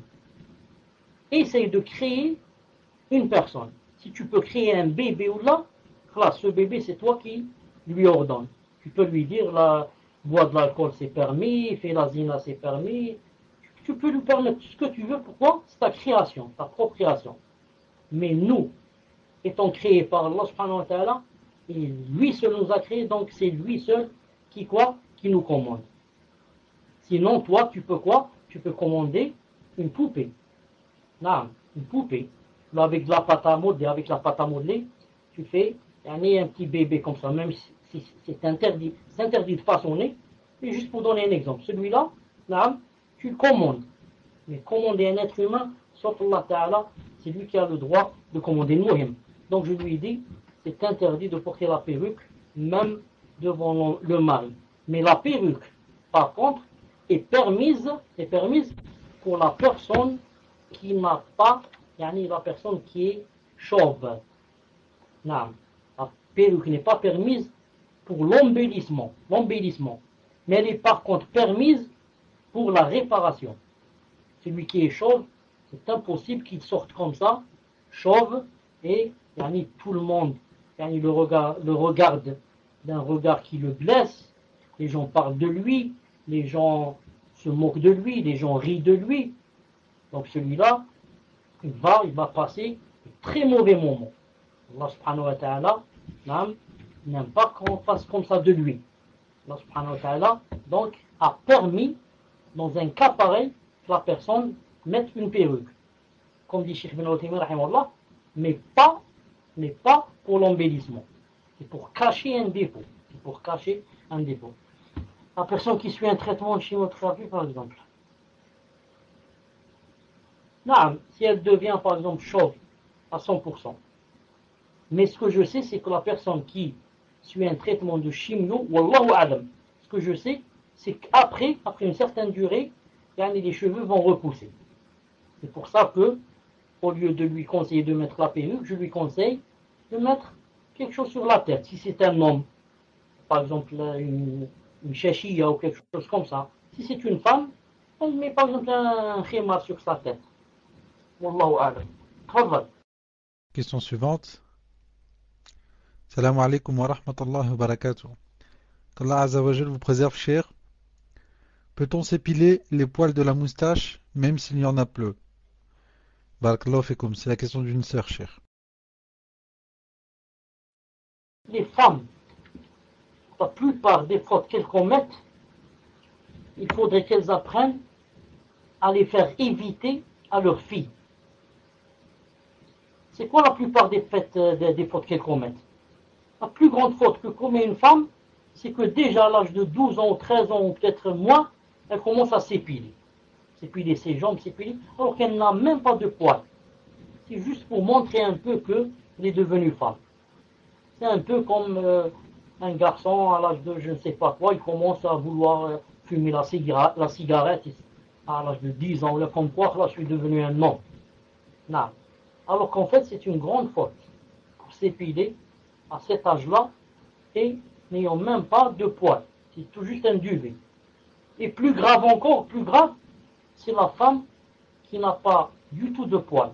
Surtout celle qui est blanche de peau. La blanche de peau, elle a cet avantage de ne pas avoir de poils très visibles comme ça. C'est tout juste un duvet. Et je ne sais pas, par imitation ou par imitation aveugle des cofards, je ne sais pas quoi, elle commence à s'épiler. Ensuite, c'est trop tard. Elle ne peut plus s'en passer, au moins une fois par 15 jours, je ne sais pas, sinon elle va apparaître comme un monstre. Qu'en est-il maintenant si on va prendre de l'avis du Cheikh Al-Bani rahimahullah, qui dit que c'est interdit de s'épiler les jambes. Ni rien, ni rien. Dans ce cas, ça devient vraiment une catastrophe pour la femme. Al-Muhim, alhamdoulilah qu'il y a d'autres avis, Inch'Allah ta'ala. Donc je dis à cette sœur, surtout qu'il y a juste un peu, il vaut mieux ne pas y toucher. Car après, ça va, plus on s'épile, plus ça revient en plus fort. Plus ça revient en plus fort, bi'idnillahi ta'ala. Naam. Tfadal. Alors, question suivante, cher. Question qui est très longue. Et Inch'Allah, barakallahu fikum, essayez d'être concis dans vos questions, de faire des questions courtes. Non, cher, je peux pas. Je peux pas la résumer parce elle est trop longue. Je vais essayer de la lire rapidement. Bismillah, assalamu alaikum wa rahmatullahi wa barakatuh, cher. Je suis marié depuis 4 ans. Mon mari est pratiquant, je n'ai pas d'enfant. Je vis une situation difficile car je ne veux plus rester avec mon époux. Je ne le supporte plus, je suis presque en train de le détester, bien que je le respecte. Et je n'ai jamais eu d'amour vis-à-vis de lui depuis le début de mon mariage. J'ai mené une vie de couple oppressante et étouffante. À cause de cela, je suis devenu une personne stressée. Et il m'interdit des choses qu'il lui-même ne fait pas. Nous sommes trop différents, ce qui nous pousse à ne pas nous entendre. Je n'arrive plus à vivre comme ça, et cette situation me devient invivable, insupportable, sachant que j'ai commis et que je commets toujours une injustice vis-à-vis de mon époux, car je l'ai privé d'enfants. Nous nous étions mis d'accord sur 2 choses avant notre mariage, et il ne les a pas respectées. Mon époux travaille dans le domaine religieux, et il est tout le temps occupé et est confronté à parler à beaucoup de femmes en direct par mail et au téléphone, ce qui était la source de nos problèmes. Il n'est pas ferme quand il parle avec elles, des fois même il rigole avec elles et leur lance des blagues, et dans le passé il avait commis certains péchés, mais auxquels il s'est repenti, mais je ne lui ferai jamais plus confiance. Je lui ai demandé que je ne voulais plus qu'il ait de contact avec des sœurs, et que s'il devait en avoir au téléphone ou par SMS, ce serait avec ma présence, mais il me dit que cela est impossible pour lui. Je ne supporte pas ce qu'il fait et ce qu'il est. Il y a une sœur qui travaille avec lui dans le même établissement depuis peu, et ils ont des contacts comme si c'était des amis, sous prétexte qu'ils travaillent en collaboration. Il tient beaucoup à son travail et il me dit que s'il devait choisir entre son travail ou moi-même, son choix serait vite fait, il choisirait son travail. C'est-à-dire qu'il ne le quitterait pas si je lui demandais. Je me retrouve seul, je mange seul, parce que mon époux est tout le temps occupé et ne rentre pratiquement jamais à l'heure, où il finit même. Quand il rentre, il est occupé au téléphone, il est tellement occupé qu'il ne rend jamais visite à ma mère, ou très rarement. Mes parents étant divorcés, ils n'avaient pas rendu visite à mon père pendant une année, jusqu'au jour où mon père est décédé. Et il faut savoir qu'il n'y a jamais eu de problème entre mon époux et mes parents, bien au contraire. Par contre, ses parents, il y va pratiquement tous les jours. Mon cœur vis-à-vis de lui est mort, et cela depuis toujours. Mon époux souhaite me garder, mais moi je ne veux plus. Et je ne pourrai plus supporter ce qu'il fait, je n'arrive plus à patienter face à ces exigences qui n'ont rien à voir avec la religion et son comportement. Et je ne veux pas d'enfant avec lui dans ces conditions. Si je continue comme ça, j'ai peur de commettre d'autres péchés. Nous avions déjà fait plusieurs médiations, cela remonte à il y a 1 an, dont une avec un shir, suite aux erreurs que mon époux avait commises, mais cela n'a rien donné.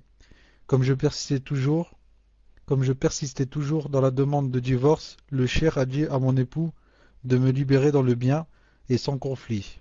Depuis dernièrement, je lui ai proposé des conditions qui ne vont pas en contradiction avec la religion, mais qui m'auraient simplement facilité la vie avec lui, mais il n'a pas pu les accepter. Cette situation dure maintenant depuis 1 an, sachant que j'ai toujours voulu le divorce, mais je ne lui en avais jamais parlé jusqu'à il y a 1 an, quand il a commis ses erreurs. Mon époux avait déjà été marié une première fois, cependant mon mari est quelqu'un de bien. Suite à tout cela, et à la patience que je n'ai plus, et aux conditions qu'il n'a pas acceptées, j'ai demandé à mon époux qu'il me divorce. Suis-je en droit, barakallahu fikum? Inch'Allah, la prochaine fois, essayez de de faire plus court. C'est très difficile pour moi de lire des longues questions comme celle-ci. Tfadal, cher. En fait, c'est très facile pour une sœur pareille, par exemple, de résumer sa question en 2 ou 3 lignes. J'ai des différends avec mon mari depuis quelques années et il m'arrive même de ne pas lui donner certains de ses droits, comme ici les enfants, et il m'arrive même de le détester et qui permet en islam, par exemple, dans des conditions pareilles, de demander le divorce. Pour classe. Ça me fait, nous on a lu la question, c'est difficile de lire français. Nous on a lu la question, Inch'Allah Ta'ala, comme ça peut-être la personne, quand elle entend sa question lue, ça l'apaise encore plus. Je réponds, je lui dis, Inch'Allah Ta'ala, dans la première, comment on dit ça, dans la première étape, il n'y a pas comme la réconciliation du couple. Il n'y a pas comme la réconciliation entre le couple. C'est la première étape. C'est entre eux. Ils s'assoient, ils parlent et essaient de trouver une solution. S'il n'y a pas, ils passent à la deuxième étape. Ils passent par l'intermédiaire. Comment dit Allah Ta'ala. Elle délègue quelqu'un qui va parler à sa place de sa famille. Il lui délègue quelqu'un. Et ceux-là, les deux qui vont parler, ils peuvent prendre n'importe quelle solution, n'importe ce qu'ils prennent, les deux doivent accepter. C'est-à-dire que Allah Ta'ala leur a donné, même à ces deux juges-là, il leur a donné même la capacité de faire divorcer les deux sans leur consentement. C'est-à-dire ils s'assoient et ils disent donc c'est quoi la fin. Qu'est-ce qu'on va faire? On va les remettre d'accord, on va punir celui-là, ou bien donner des conditions à celui-là, ou bien on va les séparer. Donc, la deuxième étape, c'est une alternative, masha'Allah. Je remets mon cas et je mets mon affaire entre les mains de mon délégué que Allah Ta'ala m'a demandé de déléguer dans le Coran. S'il n'y a pas ça, ou alors ça c'est déjà fait et qu'il n'y a pas de solution, c'est à la personne de voir, non seulement si le divorcer c'est facile, mais quelles sont les conséquences du divorce. Si je suis une sœur, est-ce que j'ai des enfants? Si j'ai des enfants, est-ce que j'ai les moyens de jusqu'à les faire grandir? Ça demande. Ensuite, si je suis une sœur, est-ce que je suis du genre facile à être marié, ou alors difficile, vu mon âge et les enfants, vu mon âge et beaucoup d'enfants, si j'ai beaucoup d'enfants aussi. Ensuite, il y a des sœurs qui, comme les hommes, qui penchent vers le fait de vouloir un homme. Et il y en a d'autres qui n'ont pas ça dans la tête. C'est comme l'être humain en général. C'est des gens qui penchent, qui ont peur de la fitna, etc. Il y en a d'autres, non. Qui ont le cœur apaisé, ça ne leur dit pas beaucoup de choses. Ils sont occupés par d'autres choses. Donc cela dépend aussi de la personne. Il y a des personnes qui peuvent tenir, il y en a d'autres qui ne peuvent pas et que c'est obligé pour elles qu'elles soient mariées. Pour ne pas tomber dans d'autres choses qui seraient plus graves.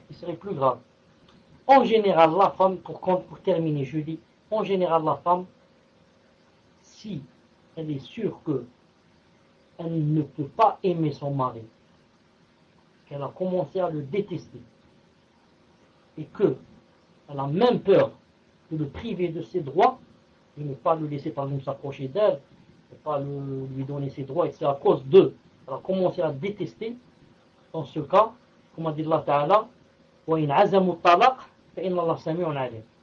S'ils ont décidé le divorce, Allah subhanahu wa ta'ala est audient et clairvoyant. Allah ta'ala n'oblige pas quelqu'un à rester avec quelqu'un si quoi? S'ils sont que il y a de la haine entre eux. S'ils sont que la personne est en train de souffrir, pas de vivre le couple. Le couple c'est quoi? on vit, c'est une vie, masha'Allah. L'un pour l'autre, ce sont des piliers. Je le seconde, il me seconde. C'est ça l'avantage du couple. Quand je suis pas bien, je ne trouve personne des gens. Je parle pas d'Allah. Entre les gens, je ne trouve personne qui m'aide, sauf ma femme. C'est la première à m'aider. Et quand elle est dans l'embarras, je suis le premier à être debout devant elle. Maintenant, si ça ne marche pas, chacun, c'est presque comme si on n'était pas mariés. Chacun pense tout seul, chacun vit sa vie tout seul. Lui, il mange seul, moi, je mange seul. C'est quoi cette vie-là? Donc, je demande à la sœur, Inch'Allah Ta'ala, de faire salat istikhara. Et si elle n'a pas fait la deuxième étape, de passer à la deuxième étape pour voir ce que Allah subhanahu wa ta'ala lui prépare et qu'elle fasse des doigts que Allah subhanahu wa ta'ala lui facilite une issue. Bi'idhnillah azza wa jal. Tfadal, Cheikh. Naam, Cheikh, on a commencé les questions et réponses vers 21h45 et Inch'Allah, j'ai besoin de parler avec vous en PV sur certains points. Est-ce que vous voulez encore que je vous lise des questions, Inch'Allah, ou on s'entretient en PV avec le frère Mohamed? Barakallahu fikum, Cheikh. Tfadal. Il y a encore celle-là, Inch'Allah Ta'ala. Naam, donc je vous lis la dernière question, Inch'Allah. Assalamu alaikum, Cheikh. Une sœur demande: je n'arrive pas à consommer mon mariage avec mon époux. J'ai consulté une gynécologue qui n'a trouvé aucun problème organique. Elle m'a dit que c'était sûrement psychologique. Donc je souhaite me faire ruqya toute seule, car j'ai beaucoup de waswas aussi. Cependant, je ne sais pas comment me faire ruqya et je n'ai pas trouvé de preuve sur la permission de lire le Coran, sur de l'eau et de la boire ou se laver avec. J'ai bien trouvé des avis contradictoires à ce sujet. Pouvez-vous me conseiller et me donner des preuves à ce sujet afin que je sois fixé et que je puisse commencer ma ruqya, Inch'Allah? Barakallahu fikum, et qu'Allah vous accorde la réussite et le firdaous ainsi qu'aux admins. Amin. Tfadal, Cheikh. Non. Pour la personne qui n'arrive pas, vous m'entendez? Vous m'entendez, Muslim? Alhamdulillah. Pour la personne qui n'arrive pas à consommer le mariage, des fois, ça vient de l'homme, des fois, ça vient de la femme. La sœur n'a pas cité si ça venait d'elle ou ça venait de l'homme. Quand ça vient de l'homme, lorsqu'il s'approche d'elle, pour faire exactement ce que fait le mari avec sa femme, lorsqu'il s'approche, il n'a plus rien. Non. C'est-à-dire que il ne peut rien faire parce que c'est comme s'il n'avait rien. Ça, c'est une preuve que ça vient de quoi? Que la chose est chez lui. La chose est chez lui. Quand maintenant ça vient d'elle, pour prouver que ça vient d'elle, lui, quand il s'approche, il est masha'Allah. Non, il ne lui manque rien. Mais c'est chez elle qu'il y a une sorte de barrière. Il fait tout ce qu'il peut, c'est pas possible. La pénétration n'est pas possible. Ça y est. Maintenant, il y a un sihr, spécialement pour ces choses-là. Et les vieilles femmes, disent que ça vient d'elles. Non. Les femmes, surtout les vieilles, connaissent très bien ça. Et ça se fait beaucoup dans les pays musulmans. Dans les pays de Kofar, je ne sais pas s'il y a ça. Mais dans les pays musulmans, c'est beaucoup connu. Comme ici, par exemple, en Algérie, et surtout au Maroc. Très connu. Et ici, la chose la plus connue, par exemple, c'est quoi? C'est de prendre un cadenas. Un cadenas, le jour où l'homme va rentrer dans la pièce pour consommer le mariage. Et c'est là-bas que la femme ou la personne qui veut lui faire du sihr va fermer le cadenas et dire une phrase de shaitan que je connais pas. Et ensuite quoi? Et ensuite, jamais l'homme, bi'idnillahi ta'ala, ne pourra quoi? Ne pourra faire sa chose jusqu'à ce qu'on ouvre le cadenas, ou bien qu'il y ait une ruqya beaucoup plus forte qui fasse fuir le djinn qui était là en train de garder ce sihr dans le cadenas, ou le fasse mourir. Comme ça, Inch'Allah ta'ala, ils m'ont raconté des gens fiables, très fiables, qui le jour du mariage n'ont pu rien faire, bi'iznillah subhanahu wa ta'ala. N'ont pu rien faire, bi'iznillah subhanahu wa ta'ala. Et que même en faisant des ruqya, ils ne sont pas arrivés.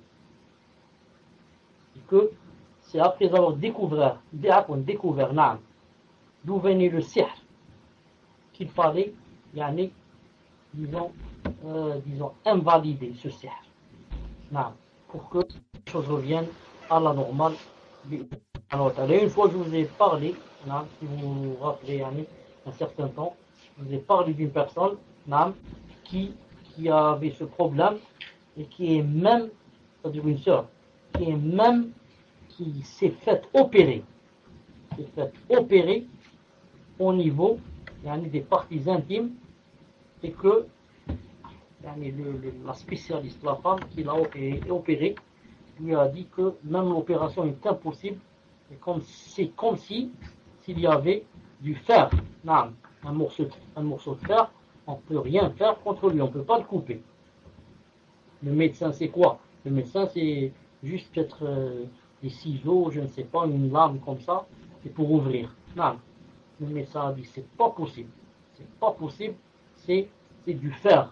Et la personne elle-même, c'est-à-dire cette sœur, reconnaît, plutôt se rappelle quand elle était jeune, comment sa mère lui a ramené une sorcière spécialement pour qu'elle lui fasse ceci. Car les femmes font comme ça, ou les mères font comme ça avec leurs filles, car elles ont peur.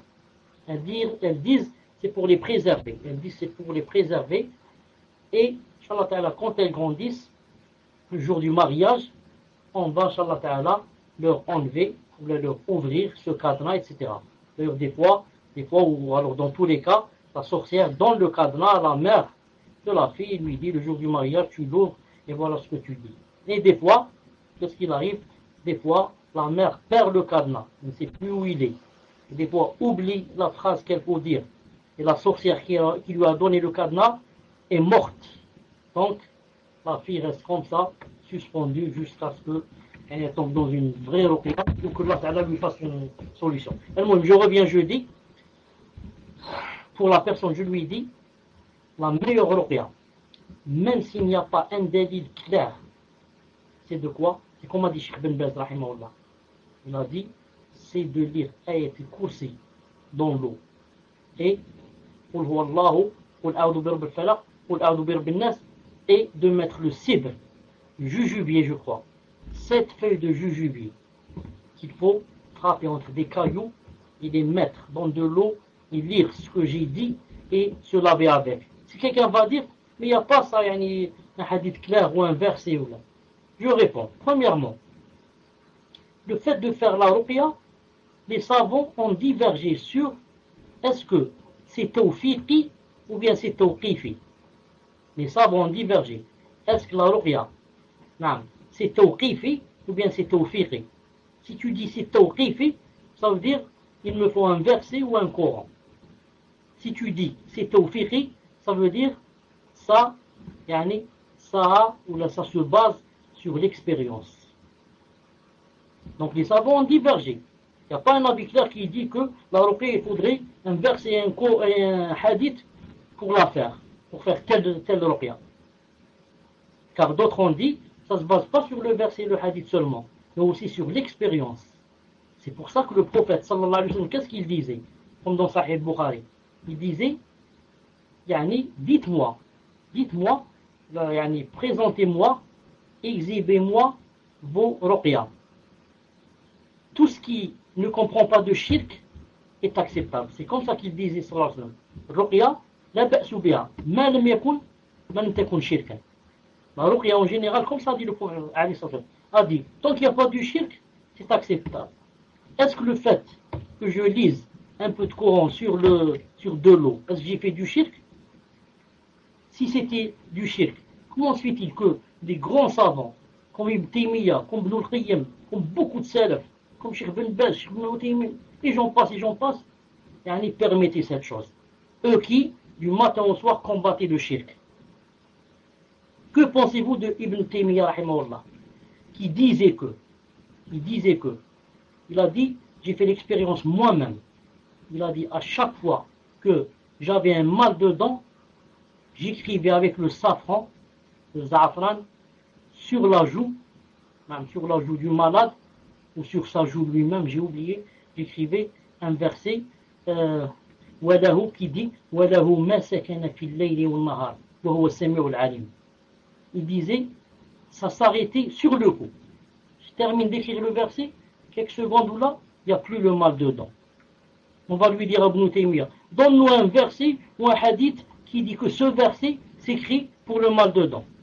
Il va dire, il n'y a pas. Il va dire, moi, j'ai expérimenté ça, je l'ai fait une ou deux, j'ai trouvé que ça marche. Est-ce que quelqu'un va dire que Cheikh al-Islam, Ibn Taymiyyah, faisait des bid'a? Cheikh al-Islam, Ibn al-Qayyim, rahimahullah, dans Zad Ma'ad, dit, la femme, avant d'accoucher, voilà ce qu'elle va écrire, tel verset sur son ventre, avec le safran. Il a cité un verset, je l'ai oublié maintenant. Je crois que dans Surat Zilzala ou quelque chose comme ça, je l'ai oublié le verset. Vous pouvez tous le lire dans Zad Ma'ad. Est-ce que par exemple quelqu'un comme Ibn al-Qayyim va faire du shirk? Et c'est juste qu'ils ont divergé sur le fait que la ruqya, est-ce que ça a besoin de dalil ou est-ce que tant que on a fait l'expérience et que ça a marché et qu'il n'y a pas de shirk, c'est pas interdit. Et je crois que ce deuxième avis est vraiment fort.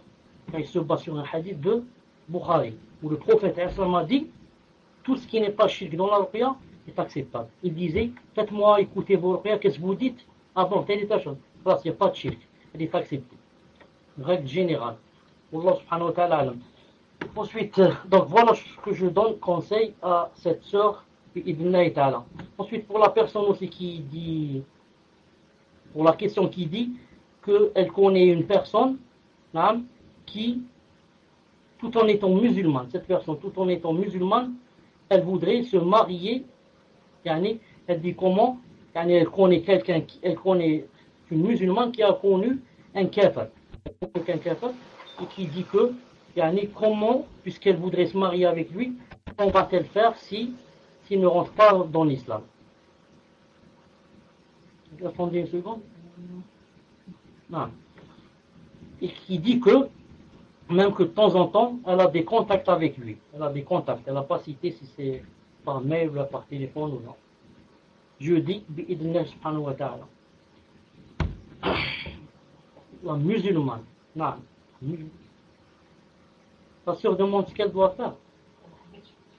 Elle doit faire ruqya bi'idhnillah ta'ala. Non. Je l'encourage, inshallah ta'ala, à faire ruqya. Je l'encourage à acheter l'akhar, du jujubé. Toute seule, du jujubé, 7 feuilles. Elle fait ruqya elle-même, c'est-à-dire c'est elle qui se lave avec et son mari aussi. Elle se lave, elle et son mari. 7 feuilles de jujubé qu'elle écrase d'abord entre 2 cailloux et ensuite, elle les met dans un récipient où il y a de l'eau tiède ou alors chaude, c'est mieux puisqu'elle va se laver avec. Et elle va dire Ayat al-Kursi, Qul huwa Allahu ahad, Qul a'udhu bi rabbil falaq, Qul a'udhu bi rabbin nas, tout en crachant avant de lire bi'idhnillah subhanahu wa ta'ala. Est-ce que c'est compris, cher? C'est compris, musulman? Non. Donc je disais à la personne qui parlait de kafir ma kafir, je lui dis que Inch'Allah ta'ala, tant que, donc je dis à cette personne, tant que tu as bi'idhnillah ta'ala toujours muslim, écrit numéro 1, muslim. Tu m'as entendu quand j'ai terminé pas en disant quels sont les versets qu'elle devait lire et le jujubier, etc. Non, mes chers, sur la réponse, sur la ruqya, on a tout entendu. Avec Ibn Taymiyyah, Ibn al-Qayyim, les versets, les feuilles de jujubia avec les cailloux, etc. Tout ça, on a entendu. C'est après, lorsque vous vouliez donc parler de la seconde chose. Tfadal, Cheikh. Khali, Inch'Allah Ta'ala, la seconde chose, je vais la laisser pour le prochain cours, Inch'Allah Ta'ala. Et je demande à celui qui a posé cette question de m'excuser, Inch'Allah Ta'ala. سبحانك اللهم وبحمدك أشهد أن لا إله إلا أنت أستغفرك وأتوب إليك. On se rencontre, Inch'Allah Ta'ala, samedi. Assalamu alaikum wa rahmatullahi wa barakatuh.